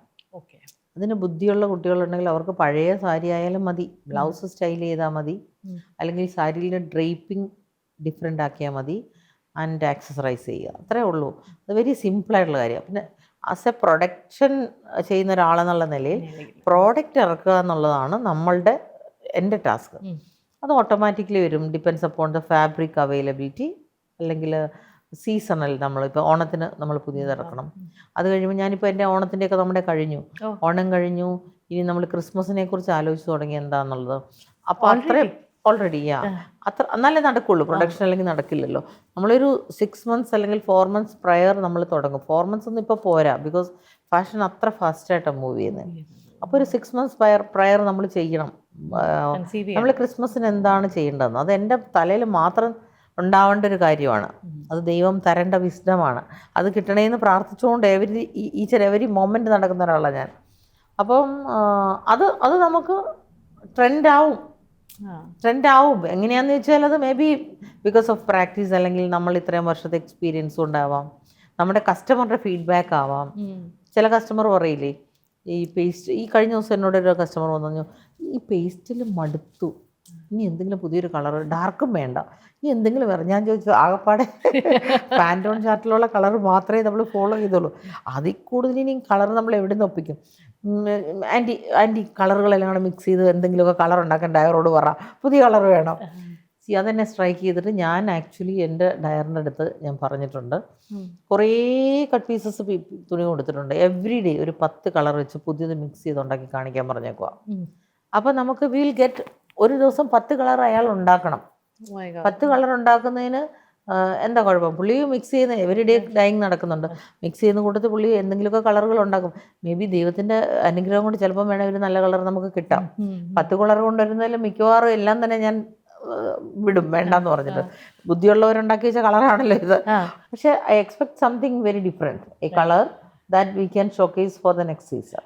My God, this is so much effort. And ഇതിൽ ക്രിയേറ്റിവിറ്റി ഉണ്ട്, ഇതിൽ ബിസിനസ് ഉണ്ട്, ഇതിൽ അണ്ടർസ്റ്റാൻഡിങ് യുവർ കസ്റ്റമർ ഉണ്ട്. കമ്മിങ് ടു ദാറ്റ്, ഞാൻ കടയിൽ വരുമ്പോൾ ഞാൻ പലപ്പോഴും മാമിനെ കണ്ടിട്ടുണ്ട് അവിടെ interacting with people. And of course ഞാൻ സാരീസിനായിരിക്കില്ല വരിക, ഞാൻ മിക്കവാറും ഫാബ്രിക്സിനാണ് വരുന്നത്. പക്ഷെ I have seen you down stairs with the customers. How important is that customer interaction for you in creation of the brand? ഒരു ബ്രാൻഡിൻ്റെ കോണ്ടെക്സ്റ്റിൽ നമ്മൾ നോക്കിക്കഴിഞ്ഞാൽ എത്ര important? Oh, that is very important. That is the main point. Because if you do not interact with the customer, we cannot understand what they need, the customer needs, what the millet customer needs. മില്ലൻ കസ്റ്റമർക്ക് എന്താ വേണ്ടതെന്ന്, അവരെന്ത് ആഗ്രഹിച്ചാണ് മില്ലനി വന്നതെന്ന് അറിയണമെങ്കിൽ ഞാൻ അവരോട് സംസാരിക്കണം. സ്റ്റാഫിനോട് അവർ സംസാരിച്ചാൽ പോരാ. മേ ബി എനിക്കൊരു 5% ഇൻപുട്ട് കിട്ടുമായിരിക്കും സ്റ്റാഫ് പറഞ്ഞ്. പക്ഷെ ഞാനിങ്ങനെ സംസാരിക്കുമ്പോൾ അവർക്ക് എന്നോട് കുറച്ചും കൂടെ ഫ്രീ ആയിട്ട് സംസാരിക്കാൻ ഒരു സാഹചര്യം ഞാൻ കൊടുക്കും. എനിക്കറിയണം എന്താ നിങ്ങൾക്ക് കിട്ടാതെ പോയത്, നെഗറ്റീവ് എന്താണെന്ന് പറ, പോസിറ്റീവ് പറഞ്ഞ് എന്നെ വെറുതെ സന്തോഷിപ്പിക്കരുത്. നെഗറ്റീവ് എന്താണ് നിങ്ങൾക്ക് കിട്ടിയത് ഞാൻ ചോദിക്കാറുണ്ട്. ഇവിടെ വന്നിട്ട് എന്താണ് എൻ്റെ ഒരു നെഗറ്റിവിറ്റി നിങ്ങൾക്ക് അടിച്ചത്? സോ അതിനെ നമുക്ക് നാളെ പോസിറ്റീവ് ആക്കാമല്ലോ. 2 നെഗറ്റീവ് എനിക്ക് കിട്ടിയാൽ മതി, 2 നെഗറ്റീവിനെ നമുക്ക് പോസിറ്റീവ് ആക്കാം പിറ്റേ ദിവസം. അത് കറക്റ്റ് ചെയ്തു, റെക്ടിഫൈ ചെയ്തു എന്ന് പറയുന്ന പോലെ അവർക്ക് കിട്ടേണ്ട സാധനം ഇതാണ്, ഞങ്ങൾ ഇങ്ങനത്തെയൊക്കെ പ്രോഡക്റ്റാണ് ഉദ്ദേശിക്കുന്നത് എന്ന് പറഞ്ഞാൽ വിത്തിൻ 10 minutes എനിക്കത് ഓർഡർ ചെയ്യാം. ഓൾ ഇന്ത്യ കണക്റ്റഡ് ആണ് നമ്മളെല്ലാവരും. അപ്പോൾ ഒരു സപ്ലയർ, ഇപ്പം ഞാൻ മിലൻ വിളിച്ച് പറയുക എന്ന് പറഞ്ഞാൽ അവർ രാത്രി ഉറങ്ങാതിരുന്നും വേണേൽ നമുക്ക് ചെയ്ത് റെഡിയാക്കി തരും. ഇപ്പോൾ എൻ്റെ ഇപ്പോൾ ലാസ്റ്റ് മിനിറ്റ് ഈ ഷോറൂം ഓപ്പണിങ്ങിന് ലാസ്റ്റ് മിനിറ്റ് ആകുമ്പോൾ നമുക്ക് ഐഡിയാസ് ഇങ്ങനെ കൂടുമല്ലോ. അതൊക്കെ ഇങ്ങനെ പറയുമ്പോൾ അവർ പറയും ഞങ്ങളൊക്കെ ഇവിടെ ഉറങ്ങുന്നേ ഇല്ല, ബനാറസിലൊന്നും ആൾക്കാർ രാത്രി പണിക്കാർക്ക് എപ്പോഴും പണിയാണ്, അത് എത്തിക്കണമല്ലോ. ഈവൻ ഫ്ലൈറ്റിൽ വരെ നാളെ സാധനം വരും മറ്റന്നാൾ ഷോറൂം തുറക്കുന്നതിന് എന്ന് പറയുന്ന പോലെ നമുക്കത് ഇൻട്രാക്ട് ചെയ്യുക എന്ന് പറയുന്നത് it's a part of our business. Retail അല്ലേ, റീറ്റെയിൽ കസ്റ്റമേഴ്സുമായിട്ട് നമ്മൾ ഇൻട്രാക്ട് ചെയ്യണം. അതുപോലെ പറഞ്ഞ ഒരു ഡയലോഗ് ഭയങ്കര ഇഷ്ടമായി, which I think was relevant in നമ്മളിപ്പോൾ ഒരു ബിസിനസ് എന്ന നിലയ്ക്ക് മാത്രമല്ല, നമ്മളൊരു ഫിലോസഫിക്കലായിട്ട് പറഞ്ഞാലും അതിന് ഒത്തിരി മീനിങ് ഉള്ള ഒരു കോട്ടാണ് മാമിൻ്റെ തന്നെ. നമ്മൾ എന്താണെന്ന് നമ്മൾ അറിഞ്ഞിരിക്കണം. അതെ അതെ അതെ തീർച്ചയായിട്ടും. അതൊരു ബിസിനസ് കോണ്ടെക്സ്റ്റിൽ മാത്രമല്ല. Please tell me about this thoughts that you share. That's what I said. നമ്മൾ എന്താണെന്ന് നമ്മൾക്ക് ഒരു ധാരണയോടുകൂടിയാണ് ഞാൻ സ്റ്റോർ വെച്ചേക്കുന്നത്. പക്ഷെ അതാണോ ഞാനെന്നറിയണമെങ്കിൽ അത് കസ്റ്റമറാണ് പറയണ്ടേ, അല്ലേ? ഞാനാണോ ഞാൻ ചിന്തിച്ചേക്കുന്നത് എന്താ, ഞാൻ പുതിയ ഫാഷൻസ് ഇറക്കുന്ന ആളാണ്, ഞാൻ ട്രെൻഡ് സെറ്റ് ചെയ്യുന്ന ഒരാളാണ് എന്നൊക്കെ ഞാൻ ചിന്തിച്ച് വെച്ചിരിക്കുന്നത്. അത് ശരിയാണോ തെറ്റാണോ എന്ന് പറയേണ്ടത് കസ്റ്റമറാണ്. അപ്പോൾ ഞാൻ കസ്റ്റമറുടെ അടുത്ത് ചെന്നിട്ട് സംസാരിക്കുമ്പോൾ നിങ്ങൾക്ക് ഇഷ്ടമായോ, ഞങ്ങളുടെ പുതിയ കളക്ഷൻ ഇഷ്ടമായോ എന്ന് ചോദിക്കുമ്പം അവർ ചിലർ പറയും ഭയങ്കര നന്നായിട്ടുണ്ട്, ഭയങ്കര ഇതാണ്. അപ്പോൾ ചിലർ പറയും ഇതിൻ്റെ വെയിറ്റ് ഒരു ഇത്തിരി കൂടെ കുറഞ്ഞിരുന്നെങ്കിൽ നല്ലതായിരുന്നു. That point strikes me a lot. Because next വീവിന് മുന്നേ അല്ലെങ്കിൽ നെക്സ്റ്റ് പ്രൊഡക്ഷന് മുമ്പേ I can say that. See അത് ചിലപ്പോൾ എനിക്കറിയാൻ വയ്യാത്തൊരു ചിലപ്പോൾ ഒരു കാര്യമായിരിക്കും അവർ പറഞ്ഞു തരുന്നത്. സി നമ്മളിതിൻ്റെ ഫുൾ നമ്മളെന്നാ പറയുന്നത്, നമ്മളിതിൽ നിന്ന് PhD എടുത്ത് നമ്മളിതിനെ വന്നെന്ന് പറഞ്ഞാൽ ഞാനൊരു 15 years ആയിട്ടുള്ളൂ ഇതിൽ വന്നിട്ട്. എന്ത് പറഞ്ഞാലും നമുക്ക് അൾട്ടിമേറ്റ്ലി കൊടുക്കുന്ന പ്രോഡക്റ്റ് കസ്റ്റമർക്ക് ഇഷ്ടമാവണം. അപ്പോൾ അതുകൊണ്ട് അവരുടെ ഇൻപുട്ട് എടുക്കുക, അത് മാത്രമേ ഉള്ളൂ ഇതിനകത്ത് രക്ഷ. ഈ എത്തിക്കൽ ബിസിനസ് നടത്തണം എന്ന് ഉള്ള ധാരണ തുടക്കം മുതലേ ഉണ്ടായിരുന്നു. അപ്പോൾ ഇതിനകത്ത് എത്തിക്സിൻ്റെ കോൺഫ്ലിക്റ്റ് എവിടെയാണ് വരുന്നത്? എത്തിക്സിൻ്റെ കോൺഫ്ലിക്റ്റ് വരുന്നത് ഇപ്പം നടന്നുകൊണ്ടിരിക്കുന്നത്, എനിക്ക് പവർലൂം സാധനം വെക്കാൻ താല്പര്യമില്ല എൻ്റെ സ്റ്റോറിൽ. പക്ഷേ എനിക്ക് വെക്കാതെ പറ്റില്ല, എനിക്ക് വെച്ചേ പറ്റുള്ളൂ. എന്താണെന്ന് വെച്ചാൽ വില കൂടുതലും വില കുറവും. എപ്പോഴും മിലൻ വില കൂടുതലാണെന്ന് പറയുന്നതിൻ്റെ കാര്യം നമ്മൾ പ്യുവർ അല്ലെങ്കിൽ ഡിസൈൻ, ഈവൻ ഒരു പ്രിൻ്റ് പോലും എത്ര ടൈപ്പ് ഓഫ് പ്രിൻറ്റ്സ് ഉണ്ട്. ഡിജിറ്റൽ പ്രിൻ്റ് ചെയ്താൽ ഒരേപോലെ ഇരിക്കും, പക്ഷേ ആ ഡിജിറ്റൽ പ്രിൻ്റ് നമ്മുടെ എന്നാ പറയുന്നത്, നമ്മുടെ നടക്കുന്ന മെയിൻ പ്രിൻറ്റിങ്, സ്ക്രീൻ പ്രിൻറ്റിങ്ങോ അല്ലെങ്കിൽ ഗത്ത് പ്രിൻറ്റിങ്ങോ പല പ്രിൻറ്റ്സ് നടക്കുന്നുണ്ടല്ലോ. ആ പ്രിൻറ്റുകളുമായിട്ട് കമ്പയർ ചെയ്യുമ്പം ഞാൻ ആ പ്രിൻറ്റിലേക്കാണ് പോകുന്നത്. എൻ്റെ മനസ്സ് മുഴുവൻ അങ്ങോട്ടാണ്. കൂടുതലും ഹാൻഡ് മെയ്ഡായിട്ടുള്ള ഹാൻഡ് പ്രിൻറ്റ്സ് ചെയ്യുന്നത്, ബ്ലോക്ക് പ്രിൻറ്റ്സ് ചെയ്യുന്നത്, അതൊക്കെയാണ് എനിക്ക് ഷോറൂമിൽ വെക്കാൻ ഇഷ്ടം. എന്നെപ്പോലുള്ള കസ്റ്റമർക്കെന്നല്ല, നമ്മുടെ മില്ലിൻ്റെ കസ്റ്റമർക്കും അതാണ് ഇഷ്ടം. സോ അത് കാണാതെ അതിനെക്കുറിച്ച് ഒരു ധാരണയും ഇല്ലാതെ വരുന്നവരാണ് ഡിജിറ്റൽ പ്രിൻ്റ് സെയിം അവർക്കുണ്ടാക്കാം ഇതിലും ക്ലിയർ ആയിട്ട്. അപ്പോൾ ഞാനൊരു എന്നാ പറയുന്ന ഒരു ഡിസൈൻ, മേ ബി ഒരു സ്ക്വയർ കൈൻഡ് ഓഫ് ഡിസൈനാണെന്ന് വിചാരിച്ചു. ആ ഡിസൈൻ ഞാൻ ബ്ലോക്ക് ഉണ്ടാക്കിയിട്ട് അത് ബ്ലോക്ക് പ്രിൻ്റ് ചെയ്യാൻ പറയുന്നു. ആ ബ്ലോക്ക് പ്രിൻ്റ് 1/2 മീറ്റർ മുറിച്ചിട്ട് പോയിട്ട് നേരെ സുഹൃത്തിന് ബോംബെക്ക് അയച്ചിട്ട് ഇത് സെയിം ഡിജിറ്റലി പ്രിൻ്റ് ചെയ്ത് തരാൻ പറയുന്ന ഒത്തിരി കോപ്പി ക്യാറ്റ്സ് ഉണ്ട് ഇവിടെ. അവരത് പ്രിൻ്റ് ചെയ്ത് വരുമ്പോൾ അതിന് 150 രൂപ അല്ലെങ്കിൽ 200 രൂപ കൂടുതൽ വരുന്നില്ല. പ്രിൻറ്റിങ് ചാർജ് ഒരു 75 രൂപയൊക്കെ ആവുള്ളൂ ഡിജിറ്റലി ചെയ്യുമ്പം. ഫാബ്രിക്കിന് ഒരു 75 രൂപ, 150 രൂപയേ ആവുന്നുള്ളൂ. അതിന് ആ സപ്ലയർ അവർക്ക് കൊടുക്കുന്ന 170 രൂപയ്ക്ക് ചിലപ്പോൾ കൊടുക്കുമായിരിക്കും. അവരതിന് വിൽക്കുന്നത് 200-നും അല്ല 200-നൊന്നും അവർ വിൽക്കില്ല, 170-ന് കിട്ടിയാൽ അവർ 250-300-നൊക്കെ വിൽക്കും. ആ സാധനം നമ്മൾ ഹാൻഡ് ബ്ലോക്ക് ചെയ്ത് സാധനം നമ്മൾ നല്ല തുണിയിൽ വരുമ്പം നമുക്കതിലും വില 500 റുപ്പീസ് എങ്കിലും മിനിമം വരും. എന്നെ സംബന്ധിച്ച് അതാണ് ഏറ്റവും വലിയ ചാലഞ്ച്. പക്ഷേ എന്ന് പറഞ്ഞിട്ട് എനിക്കതിൽ നിന്ന് തിരിച്ച് ഇതിലേക്ക് പോരാൻ എനിക്ക് താല്പര്യമില്ല, ഞാൻ ചെയ്യില്ല. ദൈവത്തിൻ്റെ അനുഗ്രഹം കൊണ്ട് നമുക്ക് വരുന്ന കസ്റ്റമർക്ക് ഓൾമോസ്റ്റ് എല്ലാവർക്കും ഡിജിറ്റലും ഇതൊക്കെ കണ്ടാൽ അറിയാൻ വയ്യാത്തവരാണ് ഇങ്ങനത്തെ ഈ പ്രസ്താവനകളൊക്കെ ഇറക്കുന്നത്. അവിടെയാണ് വിലയാണ് അതാണെന്നൊക്കെ. ഇതിനെക്കുറിച്ചൊക്കെ ഡീപ്പായിട്ട് പറയാനാണെങ്കിൽ ഒത്തിരി ഉണ്ട്. പക്ഷെ നമുക്ക് അങ്ങനെ എല്ലാവരെയും വിളിച്ചിട്ട് ഇതൊക്കെ പറഞ്ഞ് എഡ്യൂക്കേറ്റ് ചെയ്യാനൊന്നും സമയം കിട്ടില്ലല്ലോ. സോ എനിവേ എൻ്റെ നല്ല പ്രോഡക്ട്സ്, അതായത് നല്ല ബ്ലോക്ക് പ്രിൻറ്റ്സും നല്ല ഡിസൈൻസും അല്ലെങ്കിൽ കുറച്ച് ടൈം എടുത്തുണ്ടാക്കിയ ആർട്ടിസാൻസ് ചെയ്ത നല്ല അവരുടെ ഹാർഡ് വർക്ക് ചെയ്ത പ്രോഡക്റ്റുമാണ് ഏറ്റവും കൂടുതൽ എൻ്റെ കൗണ്ടറിൽ വിൽക്കുന്നത്. മറ്റത് ഞാൻ വെച്ചിട്ടുണ്ട്, എന്നാലും വിൽക്കുന്നത് ഇതാണ് കൂടുതലും. ഇപ്പം മാം പറഞ്ഞതിൽ കാര്യമുണ്ട്. കാരണം ഞാൻ ഈ ഇടയ്ക്ക് ഒരു കടയിൽ കയറി. അവിടെ ഡിസ്പ്ലേയിൽ കിടന്നിരുന്ന സാരി കണ്ടിട്ടാണ് ഞാൻ അകത്തേക്ക് കയറിയത്. അപ്പം വണ്ടി ഓടിക്കുമ്പോൾ ഡിസ്പ്ലേ കണ്ടു, എനിക്ക് ഭയങ്കര ക്യൂരിയോസിറ്റി തോന്നി, അകത്ത് കയറി. പക്ഷെ അകത്ത് കയറി സാരി നോക്കിയപ്പോൾ എനിക്ക് മനസ്സിലായി ഇത് ഹാൻഡ് ബ്ലോക്ക് പ്രിൻ്റ് അല്ല, ഇത് ഡിജിറ്റൽ പ്രിൻറ്റ്സ് ആണ്. അപ്പോൾ ഞാൻ അതുപോലെ തിരിച്ചു വന്നു. അപ്പോൾ ആ ഒരു ഡിസേണിങ് ക്വാളിറ്റി ഉള്ള ഒരു ക്ലയൻറ്റിൽ തന്നെയാണ് മാം ശരിക്കും പറഞ്ഞാൽ സക്സസ്ഫുള്ളി കാവ് ഔട്ട് ചെയ്ത്. And which is A wonderful Endeavour on your part as well. Coming to your childhood, എനിക്ക് ഏറ്റവും ഇൻട്രസ്റ്റ് തോന്നിയെന്ന് വെച്ചാൽ അച്ഛൻ 3 പെൺകുട്ടികൾ. ആൻഡ് ഇപ്പോൾ മാം പലയിടത്തും കോർണേഴ്സ് ഓഫ് ഇപ്പം കാൽക്കട്ടയൊക്കെ എന്ന് പറയുന്നത് എത്ര ഡിഫിക്കൽട്ടാണ് ആക്സസ് ചെയ്യാൻ, ഈ പർച്ചേസ് ചെയ്യാനെന്നൊക്കെ മാമിന് അറിയാമല്ലോ എത്ര ഡിഫിക്കൽട്ടാണ്. അവിടെയൊക്കെ ആ നൂക്സ് ആൻഡ് കോർണേഴ്സിൽ പോയി സാരി എടുത്ത് കഷ്ടപ്പെട്ട് ഇതെല്ലാം ചെയ്ത് ഇപ്പം മാം പർച്ചേസിന് പോകുന്നുണ്ടോ ഇല്ലോ എന്ന് എനിക്കറിയില്ല. പക്ഷേ തുടക്കത്തിൽ I'm sure you must have gone to all these nooks and corners. ഇതിനൊക്കെയുള്ള ധൈര്യം, ഒരു കോൺഫിഡൻസും വേണമല്ലോ. അതെങ്ങനെ വന്നു ഈ റാന്നിയിൽ നിന്നുള്ള പെൺകുട്ടിക്ക്? അതിൻ്റെ എല്ലാവിധ ക്രെഡിറ്റും എൻ്റെ ഫാദറിനാണ് ഞാൻ കൊടുത്തേക്കുന്നത്. എൻ്റെ പപ്പായും മമ്മിയും അതെ, മമ്മിയും ഭയങ്കര സ്ട്രോങ് ആയിരുന്നു. രണ്ടുപേരും നല്ല സ്ട്രോങ് പേഴ്സണാലിറ്റി. പപ്പ പറയുന്നത് ആണ് ശരിയെന്ന്, എന്ത് പൊട്ടത്തരം പറഞ്ഞാലും മമ്മി കറക്റ്റ്, ശരിയാണ് പപ്പ പറയുന്നതാണ് കറക്റ്റ് എന്ന് പറയും. അത് മേ ബി അവരുടെ ഒരു ജെല്ലിങ് ആയിരുന്നു. പക്ഷെ പപ്പ ഞങ്ങളെ വളർത്തിയത് ഞാൻ പറഞ്ഞു എന്നെ ആൺകുട്ടികളെ വളർത്തുന്ന പോലെ. അതായത് നമ്മൾ ആണ് പെണ്ണെന്നൊരു വ്യത്യാസമില്ല. ഹ്യൂമൻ ബീയിങ്, നമുക്ക് എന്തും ചെയ്യാൻ പറ്റും ഈ ലോകത്തിൽ. നമുക്ക് എവിടെ വരെ പഠിക്കണമെങ്കിൽ നിങ്ങൾ പഠിക്കണം, പഠിപ്പിക്കുന്നതെന്ന് ഭയങ്കര നിർബന്ധമായിരുന്നു. വെളുപ്പിനെ 4 മണിക്കൊക്കെ അലാം വെച്ച് ഞങ്ങൾ എണീപ്പിക്കുമായിരുന്നു പഠിപ്പിക്കാൻ. അപ്പം പഠിക്കണം, അതുപോലെ തന്നെ പോകണം, തന്നെ എല്ലാം ചെയ്യണം. ഓഫീസിലൊക്കെ എല്ലാ ഓഫീസും തന്നെ പോയി നമുക്ക് ചെയ്യണം. കോളേജിൽ അഡ്മിഷൻ ഞാൻ ഓർക്കുന്നത് എൻ്റെ കോളേജ് അഡ്മിഷൻ +1 +2 അല്ല, ഞാൻ പ്രീ ഡിഗ്രി പഠിക്കുന്ന കാലമാണ്. അപ്പോൾ എൻ്റെ വിചാരം എൻ്റെ പപ്പ കാറിൽ കൊണ്ടുപോകും, അവിടെ കൊണ്ട് അഡ്മിഷൻ എടുത്ത് തരുന്നു. പപ്പ അന്ന് കോളേജ് കമ്മിറ്റി മെമ്പറും കൂടെ. പപ്പയ്ക്കൊക്കെ നല്ല ഹോൾഡാണ് പ്രിൻസിപ്പളിൻ്റെ ഓഫീസിലോട്ടൊക്കെ ചെല്ലാൻ. പക്ഷേ ഞാൻ രാവിലെ ഇങ്ങനെ പറയുമ്പോൾ അതിനെന്താ മാർക്കില്ലേ ഉണ്ട്, പിന്നത്തെ അഡ്മിഷൻ പ്രോബ്ലം, നേരെ അഡ്മിഷൻ എടുക്കുക. അപ്പം ഞാൻ പറഞ്ഞു എനിക്ക് തന്നെ പപ്പയും കൂടെ വരണം. നോ, അതൊക്കെ തന്നെ അവരോട് ചെയ്യണം. നിനക്ക് എഡ്യൂക്കേഷനുണ്ട്, നേരെ ഇവിടുന്ന് അങ്ങോട്ട് പോയാൽ മതി, അങ്ങ് ചെന്ന് അഡ്മിഷൻ എടുത്തിട്ട് ഇങ്ങ് വന്നോളാൻ പറഞ്ഞു. എന്തെങ്കിലും ബുദ്ധിമുട്ട് വന്നാൽ അവിടെ ഓഫീസിൽ ഒരാളുടെ പേര് പറഞ്ഞു, ചാണ്ടി എന്ന് പറഞ്ഞ ഒരാൾ അവിടെ ഇരിക്കുന്നത്, ചാണ്ടിയെ പോയി കണ്ടാൽ മതി എന്ന് പറഞ്ഞാൽ മതി. ഞാൻ ശരിക്കും പറഞ്ഞാൽ അന്നത്തെ എൻ്റെ ആ കിട്ടിയ കോൺഫിഡൻസ് ഇല്ലേ, പിന്നെ ഒരു ഓഫീസിലോ ഒരു കോളേജിലോ എന്തിനു പോകാനും, ഈവൻ ലാസ്റ്റ് ഞാൻ പറയും, ഞാൻ ന്യൂയോർക്കിലൊരു ഷൂട്ടിന് പോയി ഇപ്പോൾ ലാസ്റ്റ് ചെയ്തത്. ആ സമയം ഞാൻ ഓർക്കുക, ഞാൻ മൻഹാട്ടനും അതുമൊക്കെ നമ്മളെപ്പോഴും കാണാനൊക്കെ പോകുന്നതല്ലാതെ അതിൻ്റെ ലൈസൻസ് അങ്ങനത്തെ പല പല കാര്യങ്ങളില്ലേ, ഇതിനൊക്കെ നമുക്ക് ധൈര്യം കിട്ടിയത് ആ അന്നത്തെ ആ എക്സ്പീരിയൻസ് ആണ്.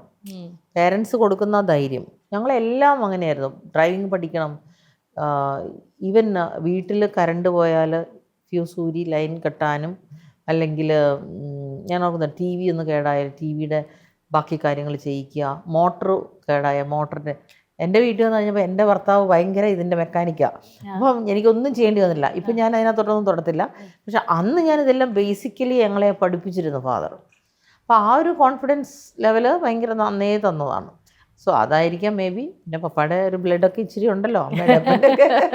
ഈ ബിസിനസ് ഫാമിലിയിലുള്ളത് തന്നെ ഒരു വലിയൊരു കാര്യമാണ്. കാരണം അതൊരു കുറേ നോളജാണ് ജനറേഷൻസ് ആയിട്ട് പാസ് ഓൺ ചെയ്തു വരുന്നത്. ഇപ്പം ഹസ്ബൻഡിൻ്റെ ഫാമിലി ആണെങ്കിലും പഠിക്കൽ ഫാമിലി അല്ലേ, പഠിക്കൽ ഫാമിലി അവരും ഇതുപോലെ ബിസിനസ് ചെയ്തുകൊണ്ടിരിക്കുന്നത്. ഇപ്പം റെജിമോൻ സാറിൻ്റെ കാര്യം പറഞ്ഞു കഴിഞ്ഞാൽ he has been A pillar of support for you through and through.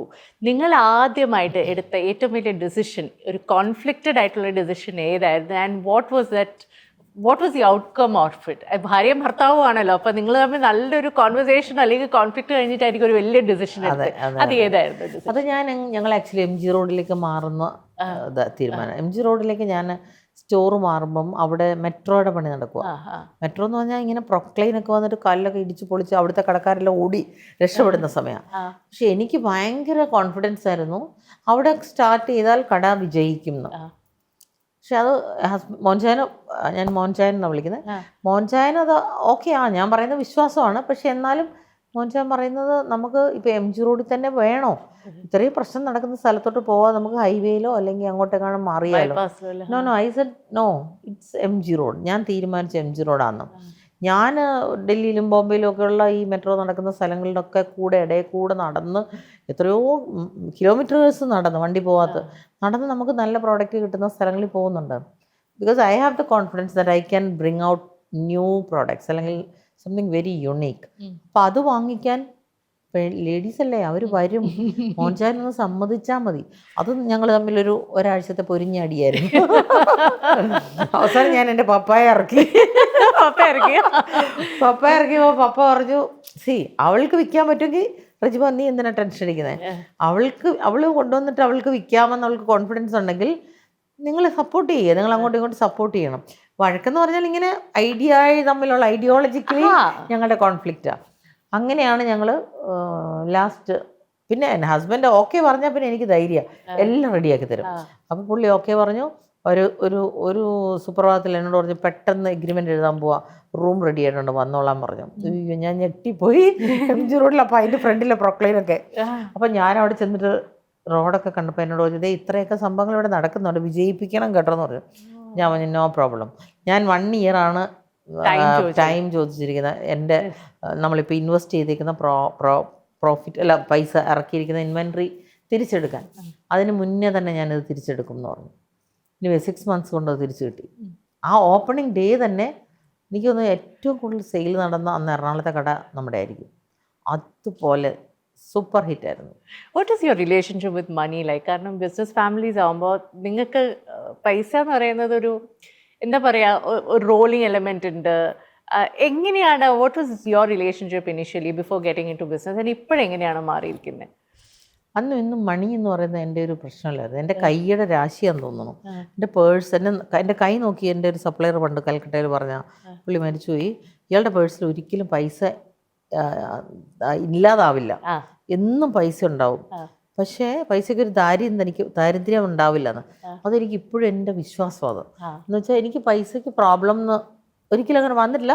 ഇനിയും കടയിലൊക്കെ ചിലപ്പം പേയ്മെൻറ്റ് അയക്കാൻ അങ്ങനെയൊക്കെ പ്രോബ്ലം വന്നാലും I don't know whether may be the relation, ഞങ്ങൾ തമ്മിലുള്ള റിലേഷൻ കൊണ്ടാവാം. ഞാൻ വിളിച്ചിട്ട് പറയുകയാണ്, 1 year കൊടുക്കാനുണ്ടെങ്കിൽ ഞാൻ വിളിച്ചിട്ട് പറയുകയാണ് എനിക്കൊരു 1 month ടൈം വേണം, എനിക്ക് കുറച്ച് പ്രോബ്ലം, ഇവിടെ ഇപ്പോൾ കടയൊക്കെ നടക്കുവാണ്, ഇപ്പോൾ ഒക്കെ അങ്ങനെ ഉണ്ട് പ്രോബ്ലം.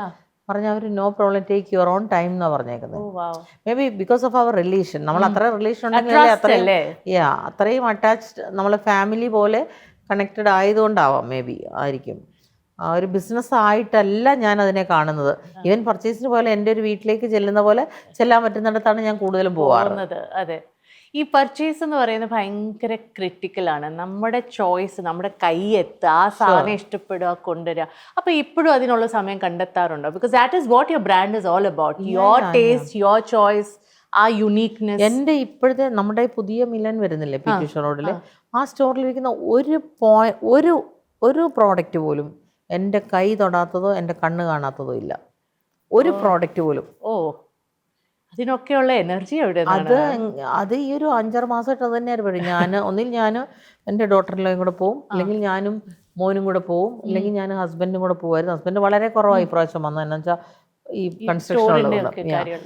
ബാക്കി എല്ലാം ഞാൻ കണ്ടതാണ്. ഞാൻ കാണാതെ വാട്സപ്പിൽ കൂടെ വരുന്നത് വളരെ കുറവാണ് ഞാൻ എടുക്കുന്നത്. അഥവാ ഇനി വാട്സപ്പിൽ കൂടെ വന്നിട്ടുണ്ടെങ്കിൽ അത് ഞാൻ എൻ്റെ ഓഫീസിൽ, എനിക്ക് ഗഡോണിൽ പോകാൻ സമയം കിട്ടിയില്ലെങ്കിൽ ബണ്ടിൽ ഓഫീസിൽ കൊണ്ടുവന്നിട്ട് എന്നെ കാണിക്കാൻ പറയും. എനിക്ക് ടച്ച് ചെയ്താലേ പറ്റുള്ളൂ. അങ്ങനെ എടുത്ത പ്രോഡക്റ്റാണ്. അതുകൊണ്ട് എനിക്ക് ധൈര്യമാണ് നല്ല പ്രോഡക്റ്റേ ഞാൻ വെച്ചിട്ടുള്ളതെന്ന്. മേ ബി മറ്റുള്ളവരുടെ മുന്നിൽ ഇപ്പം ഞാൻ അതിന് വേറൊരു നല്ല ഇത്, പർച്ചേസിന് പോകുക എന്ന് പറഞ്ഞാൽ ഭയങ്കര ഹെക്റ്റിക്കാന്ന് പറഞ്ഞില്ലേ, അത് ശരിക്കും ഹെക്റ്റിക്കാണ്. നമ്മളെ ചൂസ് ചെയ്യുക എന്ന് പറയുന്നതാണ് നമ്മുടെ ഏറ്റവും വലിയ USP, ഒരു കടയിലെ സെലക്ഷൻ എന്ന് പറയുന്നത്. അപ്പം ഞാനൊരു പ്രാവശ്യം ഇങ്ങനെ പർച്ചേസിന് പോകുന്ന സമയത്ത് എൻ്റെ ഫാദർ എന്നോട് ചോദിക്കുക, മമ്മിയും പപ്പായും ഉണ്ടേ.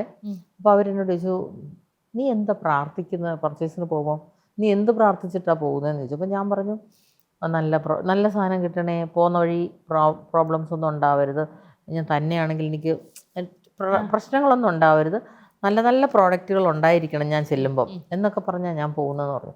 അന്നേരം എന്നോട് പപ്പ പറഞ്ഞു, അങ്ങനെയല്ല പ്രാർത്ഥിക്കേണ്ടത് ഇങ്ങനെയാണ്, നിനക്ക് ഇഷ്ടപ്പെടുന്ന സാധനം, അതായത് നമ്മുടെ കസ്റ്റമർക്ക് വേണ്ട സാധനമായിരിക്കണം, നിൻ്റെ കണ്ണിനെ നല്ലതെന്ന് തോന്നിപ്പിക്കണം, അത് വേണം പ്രാർത്ഥിക്കാൻ. ശരിയല്ലേ?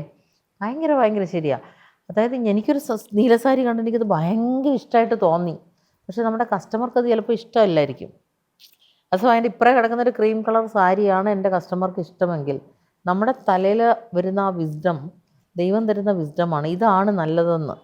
അപ്പോൾ നമ്മുടെ കണ്ണിനെ അത് തോന്നിപ്പിക്കണേ എന്ന് പ്രാർത്ഥിക്കാൻ പറഞ്ഞു. ഞാൻ എന്നും അത് പ്രാർത്ഥിച്ചിട്ടാണ് പർച്ചേസിന് ഇരിക്കുന്നത്. എൻ്റെ കയ്യിലൊരു കൊന്തയുണ്ട്.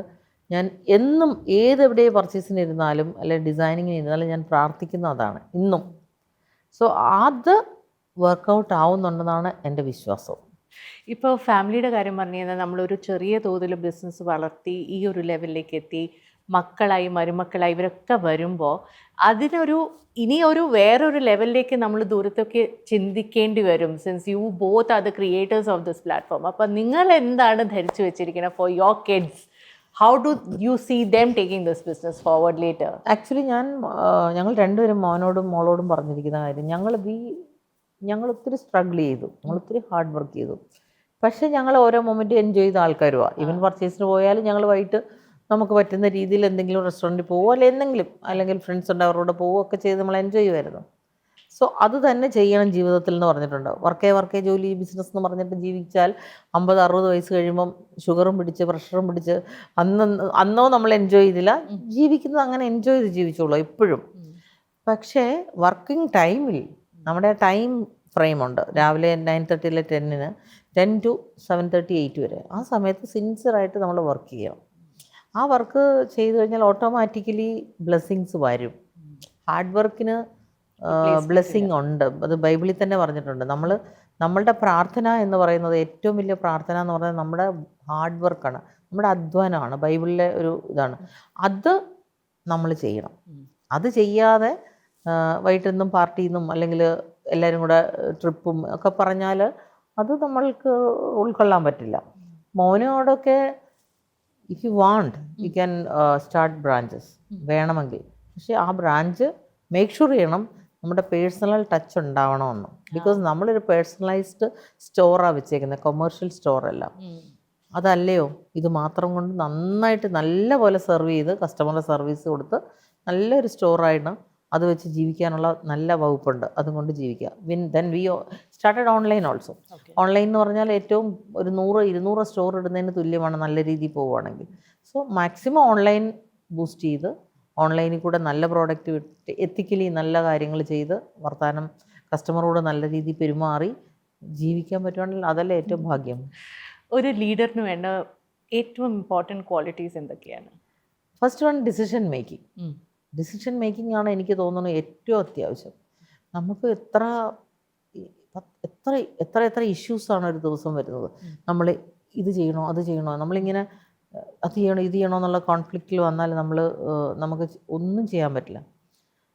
അപ്പം ഞാൻ തീരുമാനിക്കും, ഞാനാണ് ഇതിൻ്റെ CEO. ഇപ്പം ഞാനാണ് തീരുമാനം എടുക്കുന്നത്. എൻ്റെ ആരെന്ത് പറഞ്ഞാലും നമ്മുടെ എത്തിക്സ്, നമ്മുടെ ചിന്താഗതി, നമ്മുടെ ബ്രാൻഡിൻ്റെ ലൈൻ എങ്ങനെ പോകണം അതനുസരിച്ചിട്ടുള്ള തീരുമാനം എടുക്കണ്ടേ. ഫാസ്റ്റായിട്ട് ഡിസിഷൻ മേക്ക് ചെയ്യാൻ പറ്റുവാണെങ്കിൽ തന്നെ ഒരു ലീഡർ ആകാൻ പറ്റും. രണ്ടാമത് നമ്മൾ എത്തിക്കലി ചെയ്യണമെന്ന് നമ്മുടെ സ്റ്റാഫിനോടും പറയണം. വിശ്വസ്തയോടെ കസ്റ്റമറിനോട് സർവീസ് കൊടുക്കുന്നത് അവരെ പറ്റിക്കാൻ വേണ്ടിയിട്ടല്ല. ഞാൻ എപ്പോഴും പറയും, സാരി എടുക്കാൻ വരുന്ന കസ്റ്റമറെ നമ്മൾ അവർക്ക് നല്ല സാരി കൊടുത്തു വിടുക. നല്ല sari in the sense not expensive, maybe it is not expensive, അല്ലെങ്കിൽ ഭയങ്കര കൂടിയതോ അല്ലെ പഴയ ഇരിക്കുന്ന സാരികളോ ഒന്നും കൊടുത്തിട്ട് നിങ്ങൾ ഞാനിത് ചെയ്തു കേട്ടോ എന്ന് പറയാൻ എൻ്റെ അടുത്ത് ആരും വരരുത്. ആ കസ്റ്റമർക്ക് ചേരുന്ന സാരി എന്തിനാണ് ഉടുക്കുന്നത്? സാരി ഉടുക്കുന്നത് ഒരു ഫംഗ്ഷന് പോകുമ്പം അവർക്കൊന്ന് നല്ലതായിട്ട് ഷൈൻ ചെയ്യാനാണ്. അല്ലെങ്കിൽ ഒരു ലേഡിയുടെ കയ്യിൽ അലമാരിലൊരു 50 സാരി മിനിമം ഇല്ലാത്ത ആരാളുള്ള അവർ ആയുസ് മുഴുവൻ ഉടുക്കാനുള്ള സാരി ഉണ്ടാവും മരിക്കുന്നിടം വരെ. അപ്പോൾ അവർ സാരി എടുക്കാൻ വരുന്നുണ്ടെങ്കിൽ വി ഷുഡ് ഒന്ന് ഫ്രഷ് ആവാൻ, അവർക്ക് ഹാപ്പിനെസ് കിട്ടണം അത് ഉടുത്തു കഴിഞ്ഞ്. കോൺഫിഡൻസ് വേണം. അപ്പം നല്ല സാരി, അവർക്ക് ചേരുന്ന സാരി നോക്കിയെടുത്ത് അവരുടെ ബഡ്ജറ്റിൽ തന്നെ ചെയ്ത് കൊടുത്തു വിടാൻ ശ്രമിക്കണം. പിന്നെ ഒരു സാരിയുടെ മേലെ ഓരോരുത്തരുടെയും പേര് എഴുതി വെച്ചിട്ടുണ്ട്. ആ സാരി അവരുടെ പേരിലുള്ള സാരി എടുത്തങ്ങ് കൊടുത്താൽ മതി. ഏത് സാരി ഉടുത്താലും നമുക്ക് കോൺഫിഡൻസ് വരണമെന്നില്ല. ചില സാരി ഉടുത്താൽ നമുക്ക് ഭയങ്കര ഇറിറ്റേഷനും അത് വരും. അത് ആ കസ്റ്റമറുടെ ഒരു ക്യാരക്ടറും കൂടെ പേഴ്സണാലിറ്റിയും കൂടെ വെച്ചാൽ. That's very interesting. അതെന്താണ്? Just tell me something about it. കസ്റ്റമറുടെ പേഴ്സണാലിറ്റി കാണുമ്പോൾ അറിയാൻ പറ്റും അവർ ഏത് ടൈപ്പ് ഓഫ് സാരി ഇഷ്ടപ്പെടുന്നു. ഒരു എക്സാമ്പിൾ എന്ന നിലയ്ക്ക് എന്തെങ്കിലും ഒരു അനുഭവം എനിക്ക് ധന്യയോട് പറയാനുള്ളത്, ധന്യ കുറച്ചും കൂടെ ട്രഡീഷണൽ സാരി ഇഷ്ടപ്പെടുന്ന ആളാണ്. എനിക്ക് ധന്യനെ കാണുമ്പോൾ പോലെ എനിക്ക് അല്ലേ ട്രഡീഷണലി വെയർ ചെയ്യാൻ ഇഷ്ടപ്പെടുന്നത്. ഒരു ഓർഗൻസ സാരീസിൽ വർക്ക് ചെയ്ത സാരികളെക്കാട്ടിലും ധന്യക്ക് ഇഷ്ടം ട്രഡീഷണൽ സാരി, കുറച്ചും കൂടി പിന്നെ ആർട്ടിസൻസിന്റെ വർക്കുള്ള സാരികൾ, അല്ലെങ്കിൽ ഇന്ത്യൻ ഹെറിറ്റേജ് സാരീസ് കൊടുക്കാം എന്ന് പറഞ്ഞ പോലെ ചില കസ്റ്റമർ എനിക്ക് കാണുമ്പോൾ പറയാം അവർക്ക് ഇഷ്ടം അങ്ങനെയല്ല, അവർക്ക് ഡിസൈനർ സാരി കൊടുക്കുക. അതൊരു തെറ്റല്ലല്ലോ, അതറിയാനുള്ള ബോധം അല്ലെങ്കിൽ സെൻസ് നമ്മുടെ സ്റ്റാഫിനും ഒരു കസ്റ്റമർ എന്നുള്ള മിലന്റെ കസ്റ്റമറുടെ സെൻസ് എന്താണെന്നുള്ളത് അറിയാനുള്ള, അല്ല ടേസ്റ്റ് എന്താണെന്ന് അറിയാനുള്ള സെൻസും എനിക്കുണ്ടെങ്കിൽ ഞാൻ രക്ഷപ്പെട്ടില്ലേ, എനിക്കത് കൊണ്ടുവച്ചാൽ പോരെ. So that's what I am doing. ഒരു വുമൻ ഓൺട്രപ്രണർ എന്ന നിലയ്ക്ക് അതർ ഇനി ബാരിയേഴ്സ് ക്രോസ് ചെയ്യേണ്ടി വന്ന ബാരിയേഴ്സ് ഉണ്ടായിരുന്നോ? ബിക്കോസ് ഫാമിലി സെറ്റപ്പ് നമ്മൾ നോക്കുമ്പോൾ ഓഫ് കോഴ്സ് അച്ഛൻ്റെ സപ്പോർട്ട് ഉണ്ടായിരുന്നു, ഹസ്ബൻഡ് എപ്പോഴും സപ്പോർട്ടീവ് ആയിരുന്നു. പക്ഷെ നമ്മളൊരു വർക്ക് സ്പേസിലേക്ക് കടക്കുമ്പോൾ നമ്മൾക്ക് എന്തെങ്കിലും ബാരിയേഴ്സ് അല്ലാതെ ഫേസ് ചെയ്യേണ്ടി വന്നിട്ടുണ്ടോ? Especially when you go sourcing or any of those experiences that you could narrate? സോഴ്സിങ്ങിന് പോകുമ്പം ഉണ്ടായിട്ടുണ്ട്. സോഴ്സിങ്ങിന് പോകുമ്പോൾ എന്ന് പറഞ്ഞാൽ അന്നത്തെ കാലത്ത് ഒരു ലേഡി തന്നെ ട്രാവൽ ചെയ്യുക, അല്ലെങ്കിൽ ട്രാവലിംഗ് ഒന്നും ഒരു പ്രശ്നമല്ല, പക്ഷേ ട്രാവൽ ചെയ്ത് നമ്മളൊരു ഹോട്ടൽ റൂം എടുക്കുക. ചിലപ്പോൾ ഹോട്ടൽ റൂമിൽ അവിടെ ചെല്ലുമ്പോഴായിരിക്കും ഹോട്ടൽ റൂം ബുക്ക്ഡ് ആയിട്ടില്ല, അല്ലെങ്കിൽ ക്യാൻസലായി, എന്തെങ്കിലുമൊക്കെ പ്രോബ്ലം കൊണ്ട് എന്നൊക്കെ നെറ്റിലൊക്കെ കൂടി ബുക്ക് ചെയ്യുമായിരുന്നു. അങ്ങനെയൊക്കെ വരുമ്പോൾ നമുക്കൊരു ഭയങ്കര പേടിയുണ്ടായിരുന്നു. അന്നൊക്കെ എനിക്ക് അതൊക്കെയായിരുന്നു എൻ്റെ ഏറ്റവും വലിയ ചാലഞ്ച്. പക്ഷെ എനിക്ക് ഭയങ്കര ധൈര്യം ഉണ്ടായിരുന്നു. എനിക്കറിയത്തില്ല, ഭയം അല്ലെങ്കിൽ പേടി, ഫിയർ എന്ന് പറയുന്നൊരു സാധനം, ആ വികാരം എനിക്കില്ലായിരുന്നു. അപ്പോൾ അതുകൊണ്ടാവാം മേ ബി സർവൈവ് ചെയ്തത്. ആ സമയത്തൊക്കെ 10 പേര് 15 പേരൊക്കെ ഇരിക്കുന്ന ആണുങ്ങളിരിക്കുന്ന ഒരു ഓഫീസിലേക്ക് നമ്മൾ ജെൻസ് മാത്രമുള്ളൊരു കടയിൽ ഒക്കെ കയറി ചെല്ലുമ്പോൾ ഇവരെല്ലാവരും നമ്മളെ ഇങ്ങനെ അത്ഭുതത്തോടു കൂടി നോക്കുക. പക്ഷേ പ്രത്യേകിച്ച് കേരളത്തിൽ നിന്ന് വരുന്ന ആകെ 1-2 ലേഡീസാണ് കേരളത്തിൽ നിന്ന് സാരി സോഴ്സിങ്ങിന് ചെല്ലുന്നത്. അവരൊക്കെ ഒരു 5-10 ആൾക്കാരുടെ കൂടെ ചെല്ലുന്നത്. ഞാൻ തന്നെ ഐ എം എലോൺ, അല്ലെങ്കിൽ I'm maybe sometimes I'm with my husband, but still നമ്മളൊരാൾ ചെല്ലുമ്പം നമ്മളെ കാണുമ്പോൾ അവരുടെ ഒരു നോട്ടമുണ്ട്, ചൂഴ്ന്നിറങ്ങുന്ന പോലത്തെ ചില നോട്ടങ്ങളാണ്. പക്ഷേ ഞാൻ വിട്ടുകൊടുക്കാറില്ല. ഞാൻ ആക്ച്വലി പ്രൊഫഷണലി ഡ്രസ്സപ്പ് ചെയ്തിട്ടേ പോവുള്ളൂ. അവരങ്ങനെ നോക്കാൻ പാടില്ലാത്ത രീതിയിൽ ഡ്രസ്സപ്പ് ചെയ്തിട്ടേ ഞാൻ പോവുള്ളൂ. ദെൻ അങ്ങനെയുള്ള കുറച്ച് പ്രോബ്ലംസ് അത്രേ ഉള്ളൂ. അല്ലാതെ പിന്നെ ഞാൻ റിയാക്ട് ചെയ്യും. എനിക്ക് ഇഷ്ടപ്പെട്ടില്ല, ഞാൻ അപ്പം തന്നെ റിയാക്ട് ചെയ്യും. ബിക്കോസ് അത് നാളെ ഇവിടെ സംഭവിക്കരുതല്ലോ. മേ ബി ഷൗട്ട് ചെയ്യുമായിരിക്കില്ല, ഞാൻ ഇറങ്ങാൻ നേരം ഓണർ അടുത്ത് പോയിട്ട് ഞാൻ പറയും, നാളെ ഇങ്ങനെ ഉണ്ടാവരുത്, ഐ ഫീൽ ബാഡ് എന്ന് പറയും. അത് പറയുന്നതിനകത്തൊരു കുഴപ്പമില്ല. എന്നെ കഴിഞ്ഞ് നാളെ ഞാനല്ല എന്നെ പോലെ വേറൊരു ലേഡി ചെന്നാലും അത് ഉണ്ടാവരുതല്ലോ. So I try to correct them. Sometimes നമ്മൾ പൊട്ടിത്തെറിക്കും, അങ്ങനെയൊക്കെ ഉണ്ടായിട്ടുണ്ട്. അങ്ങനത്തെയൊക്കെ ഉള്ളതല്ലാതെ വേറെ വലിയ പ്രശ്നങ്ങളൊന്നുമില്ല. പിന്നെ സോഴ്സിങ്ങിന് ഓഫ് കോഴ്സ് മലയാളി ചെല്ലുമ്പം നോർത്ത് ഇന്ത്യൻസിനുണ്ടാവുന്ന ഒരു ഇറിറ്റേഷൻ, അല്ലെങ്കിൽ ഒരു നമ്മളെ കൊച്ചാക്കുന്ന ഒരു ഫീല്. രാജാ രവിവർമ്മ സ്റ്റോറി ഞാൻ കേട്ടിട്ടുണ്ട്. നമ്മുടെ ഓഡിയൻസിന് വേണ്ടി ഒന്ന് പറയൂ, ഒന്ന് പറയൂ. അതെ, നമ്മുടെ നാട്ടിൽ നിന്ന് ആരാണ് ഡിസൈനർ? ഞാൻ പ്രോഡക്റ്റ് വാങ്ങിക്കാൻ ചെല്ലുമ്പം ഇമ്പോർട്ടറാണ്. പുള്ളി ഇങ്ങനെ എന്നോട് ചോദിക്കുന്നതാണ്, നിങ്ങൾ കേരളത്തിൽ നിന്ന് എന്തിനാണ് ഫാബ്രിക്സ് കൊണ്ടുപോകുന്നത് കേരളത്തിന്? അപ്പം ഞാൻ പറഞ്ഞു, എനിക്ക് തുണികൾ വേണം, ഇമ്പോർട്ടഡ് ഫാബ്രിക്സ് വേണം. അതെന്തിനാണ് നിങ്ങൾക്കവിടെ ആരാ ഉള്ളത് ഡിസൈൻ ചെയ്യാൻ? Who is the designer, who is the leading designer of Kerala? അപ്പം ഞാൻ പറഞ്ഞു, ഓഹോ I cannot say anything, because അങ്ങനെ പറയാൻ പറ്റിയ ഒരാളും അന്നും ഉണ്ടായിരുന്നില്ല. അപ്പം ഞാൻ പറഞ്ഞു, ഇന്നാണ് നമുക്ക് എന്തെങ്കിലുമൊക്കെ ബ്രാൻഡ് എന്തെങ്കിലുമൊക്കെ പറയാം, യൂസഫ് അലി സാറിൻ്റെ പേരോ ബ്രാൻഡോ എന്തെങ്കിലുമൊക്കെ പറയാം. അതൊന്നുമില്ല.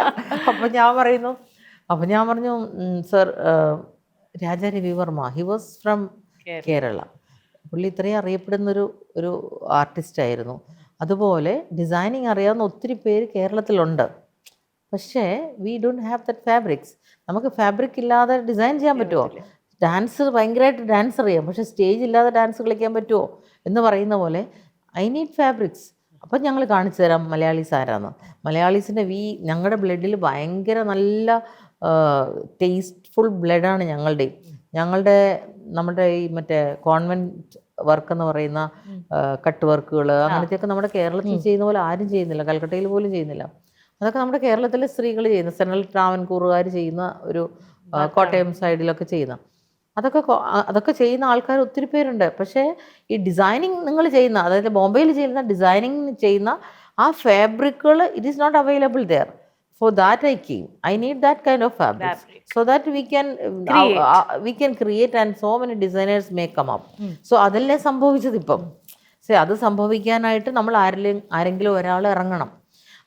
ഇവിടെ ഉണ്ടായിരുന്ന എല്ലാവരും തന്നെ അവർക്ക് പെട്ടെന്ന് വിറ്റ് അത് പൈസ ഉണ്ടാക്കി പെട്ടിയിലാക്കുക, പിന്നെ അത് വരുത്തുക, വിൽക്കുക, പെട്ടിയിലാക്കുക, പൈസ ഉണ്ടാക്കുക എന്ന് മാത്രമല്ലാതെ പുതിയൊരു റവല്യൂഷൻ പോലെ പുതിയ മെറ്റീരിയൽസ് കൊണ്ടുവരാനായിട്ട് ആരും ശ്രമിച്ചിരുന്നില്ല അന്ന്.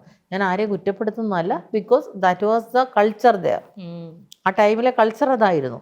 കൾച്ചറിനെ മാറ്റിയെങ്കിൽ മാത്രമേ എനിക്കിവിടെ സർവൈവ് ചെയ്യാൻ പറ്റുള്ളായിരുന്നു. ബിക്കോസ് ഞാൻ അവരുടെ പുറകെ പോയാൽ ഞാൻ അവരുടെ ഒരു കോപ്പിയായി മാറും. അതിനകത്ത് നമുക്ക് ഇത്രയും വലിയ ഷോറൂമുകളിൽ കോമ്പീറ്റ് ചെയ്യാൻ നമുക്ക് പറ്റില്ല. സോ കോൺസെപ്റ്റ് നമുക്ക് മാറ്റണമായിരുന്നു. കോൺസെപ്റ്റ് മാറ്റാൻ വേണ്ടിയിട്ടാണ് ഞാനത് ചെയ്തത്. പക്ഷെ അതിപ്പോൾ ഒരു ഭയങ്കര, എനിക്കിപ്പം തിരിഞ്ഞു നോക്കുമ്പോൾ എനിക്ക് എൻ്റെ ജീവിതത്തിൽ ഏറ്റവും വലിയൊരു ഭയങ്കര ക്രെഡിറ്റ് ആയിട്ട് തോന്നുന്നു. ഇത്രയും ബുട്ടീക്സ് ഉണ്ടായത്, ഇത്രയും ലേഡീസ് ഇതിനു വേണ്ടി ഇറങ്ങിയത്. വീട്ടിലിരുന്ന് എത്രയോ പേര് പൈസ ഉണ്ടാക്കുന്നു, എത്ര പേര് ടൈലേഴ്സും ഒരു ടൈലറെയൊക്കെ വെച്ചിട്ട് എത്രയോ പേര് അവരുടെ ഈവൻ പൈസ ഉള്ളവർ പോലും സമയം കളയാൻ മാർഗമില്ലാതെ ഇരിക്കുന്നവർ അവർ ചെയ്യുന്നുണ്ട്. സോ ദാറ്റ്സ് എൻ്റെ ജീവിതത്തിൽ ഏറ്റവും വലിയൊരു ഭയങ്കര, apart from money, I feel that is the great value I have made. That's wonderful. One advice that you would like to give entrepreneurs, ഈ ഒരു ബിസിനസ്സിലേക്ക്, ഈ ഒരു മേഖലയിലേക്ക് കടക്കാൻ ആഗ്രഹിക്കുന്ന കുറേ പേര് കാണും, പെൺകുട്ടികൾ കാണും, ആൺകുട്ടികൾ കാണും, അവരോട് എന്താണ് പറയാനുള്ളത്? Any tip that you would like to give them? അതിനകത്ത് ടിപ്പെന്ന് പറഞ്ഞ് നമുക്കങ്ങനെ മന്ത്രാസ് ഒന്നുമില്ല. You should do hard work. ഇതിനകത്ത് ഇറങ്ങിയെങ്കിൽ നമ്മൾ ഫുള്ളി ഇതിനകത്ത് തന്നെ ആവണം. നമ്മൾ ഒരാളെ ഏൽപ്പിച്ചിട്ട് നമുക്കൊരു ബൊട്ടീക്ക് നടത്തുവോ അല്ലെങ്കിൽ ഒരു ടെക്സ്റ്റൈൽ ഏത് ഓഫീസാണേലും നമ്മൾ അതിനകത്ത് 24/7 നമ്മളതിലായിരിക്കണം. 24/7 എന്ന് പറയുന്നതിനകത്ത് ഈ 24 hours ഒരു 8 hours ഉള്ളൂ സാധാരണ എല്ലാവരും ഓഫീസിലിരിക്കുന്നത്. ബാക്കിയുള്ള 16 hours നമ്മൾ നമ്മുടെ ഫാമിലി, നമ്മുടെ ഇതാണ്. പക്ഷേ ഈ 16 hours നമ്മളത് ഡിവൈഡ് ചെയ്ത് ഹാഫ് ആക്കുക. എന്നിട്ട് നമ്മുടെ ഫാമിലിക്കും കൊടുക്കുക, നമ്മുടെ ബിസിനസ്സിന് വേണ്ട ഈവൻ തിങ്ക് ചെയ്യുന്നത് നമ്മുടെ സമയമാണ്, നമ്മുടെ വർക്കാണ്. ആ തിങ്കിങ് ഒക്കെയാണ് ഇപ്പോൾ ഏറ്റവും കൂടുതൽ വേണ്ടത്, സ്മാർട്ട് വർക്ക്. അതിന് വേണ്ടിയിട്ട് നമ്മൾ റിസർച്ചുകൾ, പല പരിപാടികൾ, വീട്ടിലെ ജോലി ചെയ്യുന്നതിൻ്റെ ഇടയിൽ തന്നെ ചെയ്യാമല്ലോ. അതൊക്കെ ചെയ്താൽ മാത്രമേ സക്സസ് ആവുള്ളൂ. അല്ലെങ്കിൽ ഇങ്ങനെ തട്ടിയും പോവാം. സക്സസ് ആയി വരണം. നമ്മൾ തുടങ്ങുന്നത് നമ്മൾ സക്സസ്ഫുൾ ആക്കണ്ടേ? അതിന് വേണ്ടിയിട്ടല്ലേ. ഡ്രീം അതല്ലേ എല്ലാവരുടെയും. എൻ്റെയും ഡ്രീം അതാ, ഇന്ത്യയിലെ നമ്പർ 1 ടെക്സ്റ്റൈൽ ഷോറൂം അല്ലെങ്കിൽ ഇന്ത്യയിലെ നമ്പർ 1 സാരി ഷോറൂം എന്നുള്ളത് പി.ടി. ഉഷ റോഡിൽ ആവണം. പുറത്തു നിന്നുള്ള ഡൽഹി, ബോംബെ എന്നുള്ള ആൾക്കാർ ഇന്ത്യയിലെ നമ്പർ 1 ഷോറൂം കേരളത്തിലാണ്, അത് മിലൻ ഡിസൈൻ ആണ് എന്ന് പറയിപ്പിക്കണം എന്നുള്ളതാണ് എൻ്റെ ഇന്നത്തെ ഡ്രീം. അതിനുവേണ്ടി ഞാൻ ഇന്നും നാളെയും എന്നും ഹാർഡ് വർക്ക് ചെയ്യും. അപ്പോൾ അങ്ങനെ hard work and smart work അല്ലേ.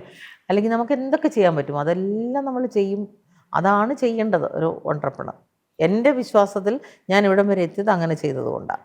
അപ്പം മിലൻ എന്നുള്ള പേര് അതെവിടെ നിന്ന് പൊട്ടി വരും? മിലൻ ആക്ച്വലി ഞങ്ങളൊരു ക്യൂട്ട് നെയിം, ബിക്കോസ് ഇറ്റ്സ് ഇന്ത്യയിൽ അതിനൊരു റീയൂണിയൻ എന്നുള്ളൊരു അർത്ഥമാണ്. അപ്പോൾ ഞങ്ങൾ മിക്സ് മാച്ച് എന്ന് പറയുന്ന കോൺസെപ്റ്റ് അല്ലേ. മിക്സ് മാച്ച് എന്ന് പറയുമ്പം reunion of colours, reunion of fabrics, designs, so many things. Family എല്ലാവരും കൂടെ വന്ന് കുറേ ആൾക്കാർ വന്ന് ഇങ്ങനെ അവരുടെ കല്യാണത്തിന് ഡ്രസ്സ് എടുക്കുമ്പം ഒരു ഫ്ലോറിൽ നിന്നിട്ട് അവർക്ക് എല്ലാം കിട്ടുവാണെങ്കിൽ, അല്ലെങ്കിൽ എന്നാ ലേഡീസിൻ്റെ ഫ്ലോറിൽ പോയി ലേഡീസിൻ്റെ എടുക്കുന്നു, സാരി എടുക്കുന്നു, കുട്ടികളുടെ ഫാബ്രിക്കിൽ പോയി കുട്ടികളുടെ ഔട്ട്ഫിറ്റ്. ഇതങ്ങനെയല്ല. ഞങ്ങളുടെ മിക്സ് മാച്ച് സെക്ഷനിൽ വന്നാൽ സാരി ഉണ്ടാക്കാം, ഫ്രോക്ക് ഉണ്ടാക്കാം, ലെഹങ്ക ഉണ്ടാക്കാം, ഷർട്ട് ഉണ്ടാക്കാം, anything they can do. So ആ മിക്സ് മാച്ച് എന്ന് പറയുന്നത് ഒരു റീയൂണിയൻ ഓഫ് സംതിങ്. സോ അങ്ങനെയാണ് ആ മിലൻ എന്നുള്ള വാക്ക് ഞങ്ങൾ ചൂസ് ചെയ്തത്. ഞാൻ ഹസ്ബൻഡും കൂടെ അത് ചൂസ് ചെയ്തത്. പിന്നാണ് മിലനെ കുറിച്ച് ഇങ്ങനെ നല്ല കുറേ കാര്യങ്ങൾ കേട്ടത്. മിലൻ, മറ്റേ ഇറ്റലിയിലുള്ള മിലൻ ഫാഷൻ, അങ്ങനെയൊന്നും തിങ്ക് ചെയ്തേ ഇല്ല. ഇറ്റലിയിലുള്ള മിലനിലെ ഫാഷനൊന്നും കൊണ്ടുവന്ന് വിൽക്കുന്നില്ലല്ലോ ഞാൻ. So why should I? So അങ്ങനെയുള്ളൊരു റീയൂണിയൻ ഓഫ് കളേഴ്സ് അങ്ങനത്തെ തീരുമാനിച്ചിട്ടാണ് നമ്മൾ മിക്സ് ആൻഡ് മാച്ച് എന്നുള്ള ഇത്രേ ഉള്ളൂ. അത് വന്നു. പിന്നെ പറയാൻ ഭയങ്കര എളുപ്പമല്ലേ, ക്യൂട്ട് നെയിം. മിലൻ. ഒരുമാതിരിപ്പെട്ട ആൾക്കാരൊക്കെ ഇത് നോർത്ത് ഇന്ത്യൻ കടയാന്നോർത്താ ഇരുന്നത്. അപ്പോൾ ഇതുപോലെ തന്നെ ബ്രൈഡ്സിന്റെ എല്ലാ ഡ്രീംസും ഫാമിലീസിന്റെ ഡ്രീംസിനോടൊപ്പം മാമിന്റെ എല്ലാ ഡ്രീംസും ഫുൾഫിൽ ആവട്ടെ. Thank you so much for being a part of the show. It was lovely talking to you. Thank you. Good fun. Thank you. Thank you ma'am.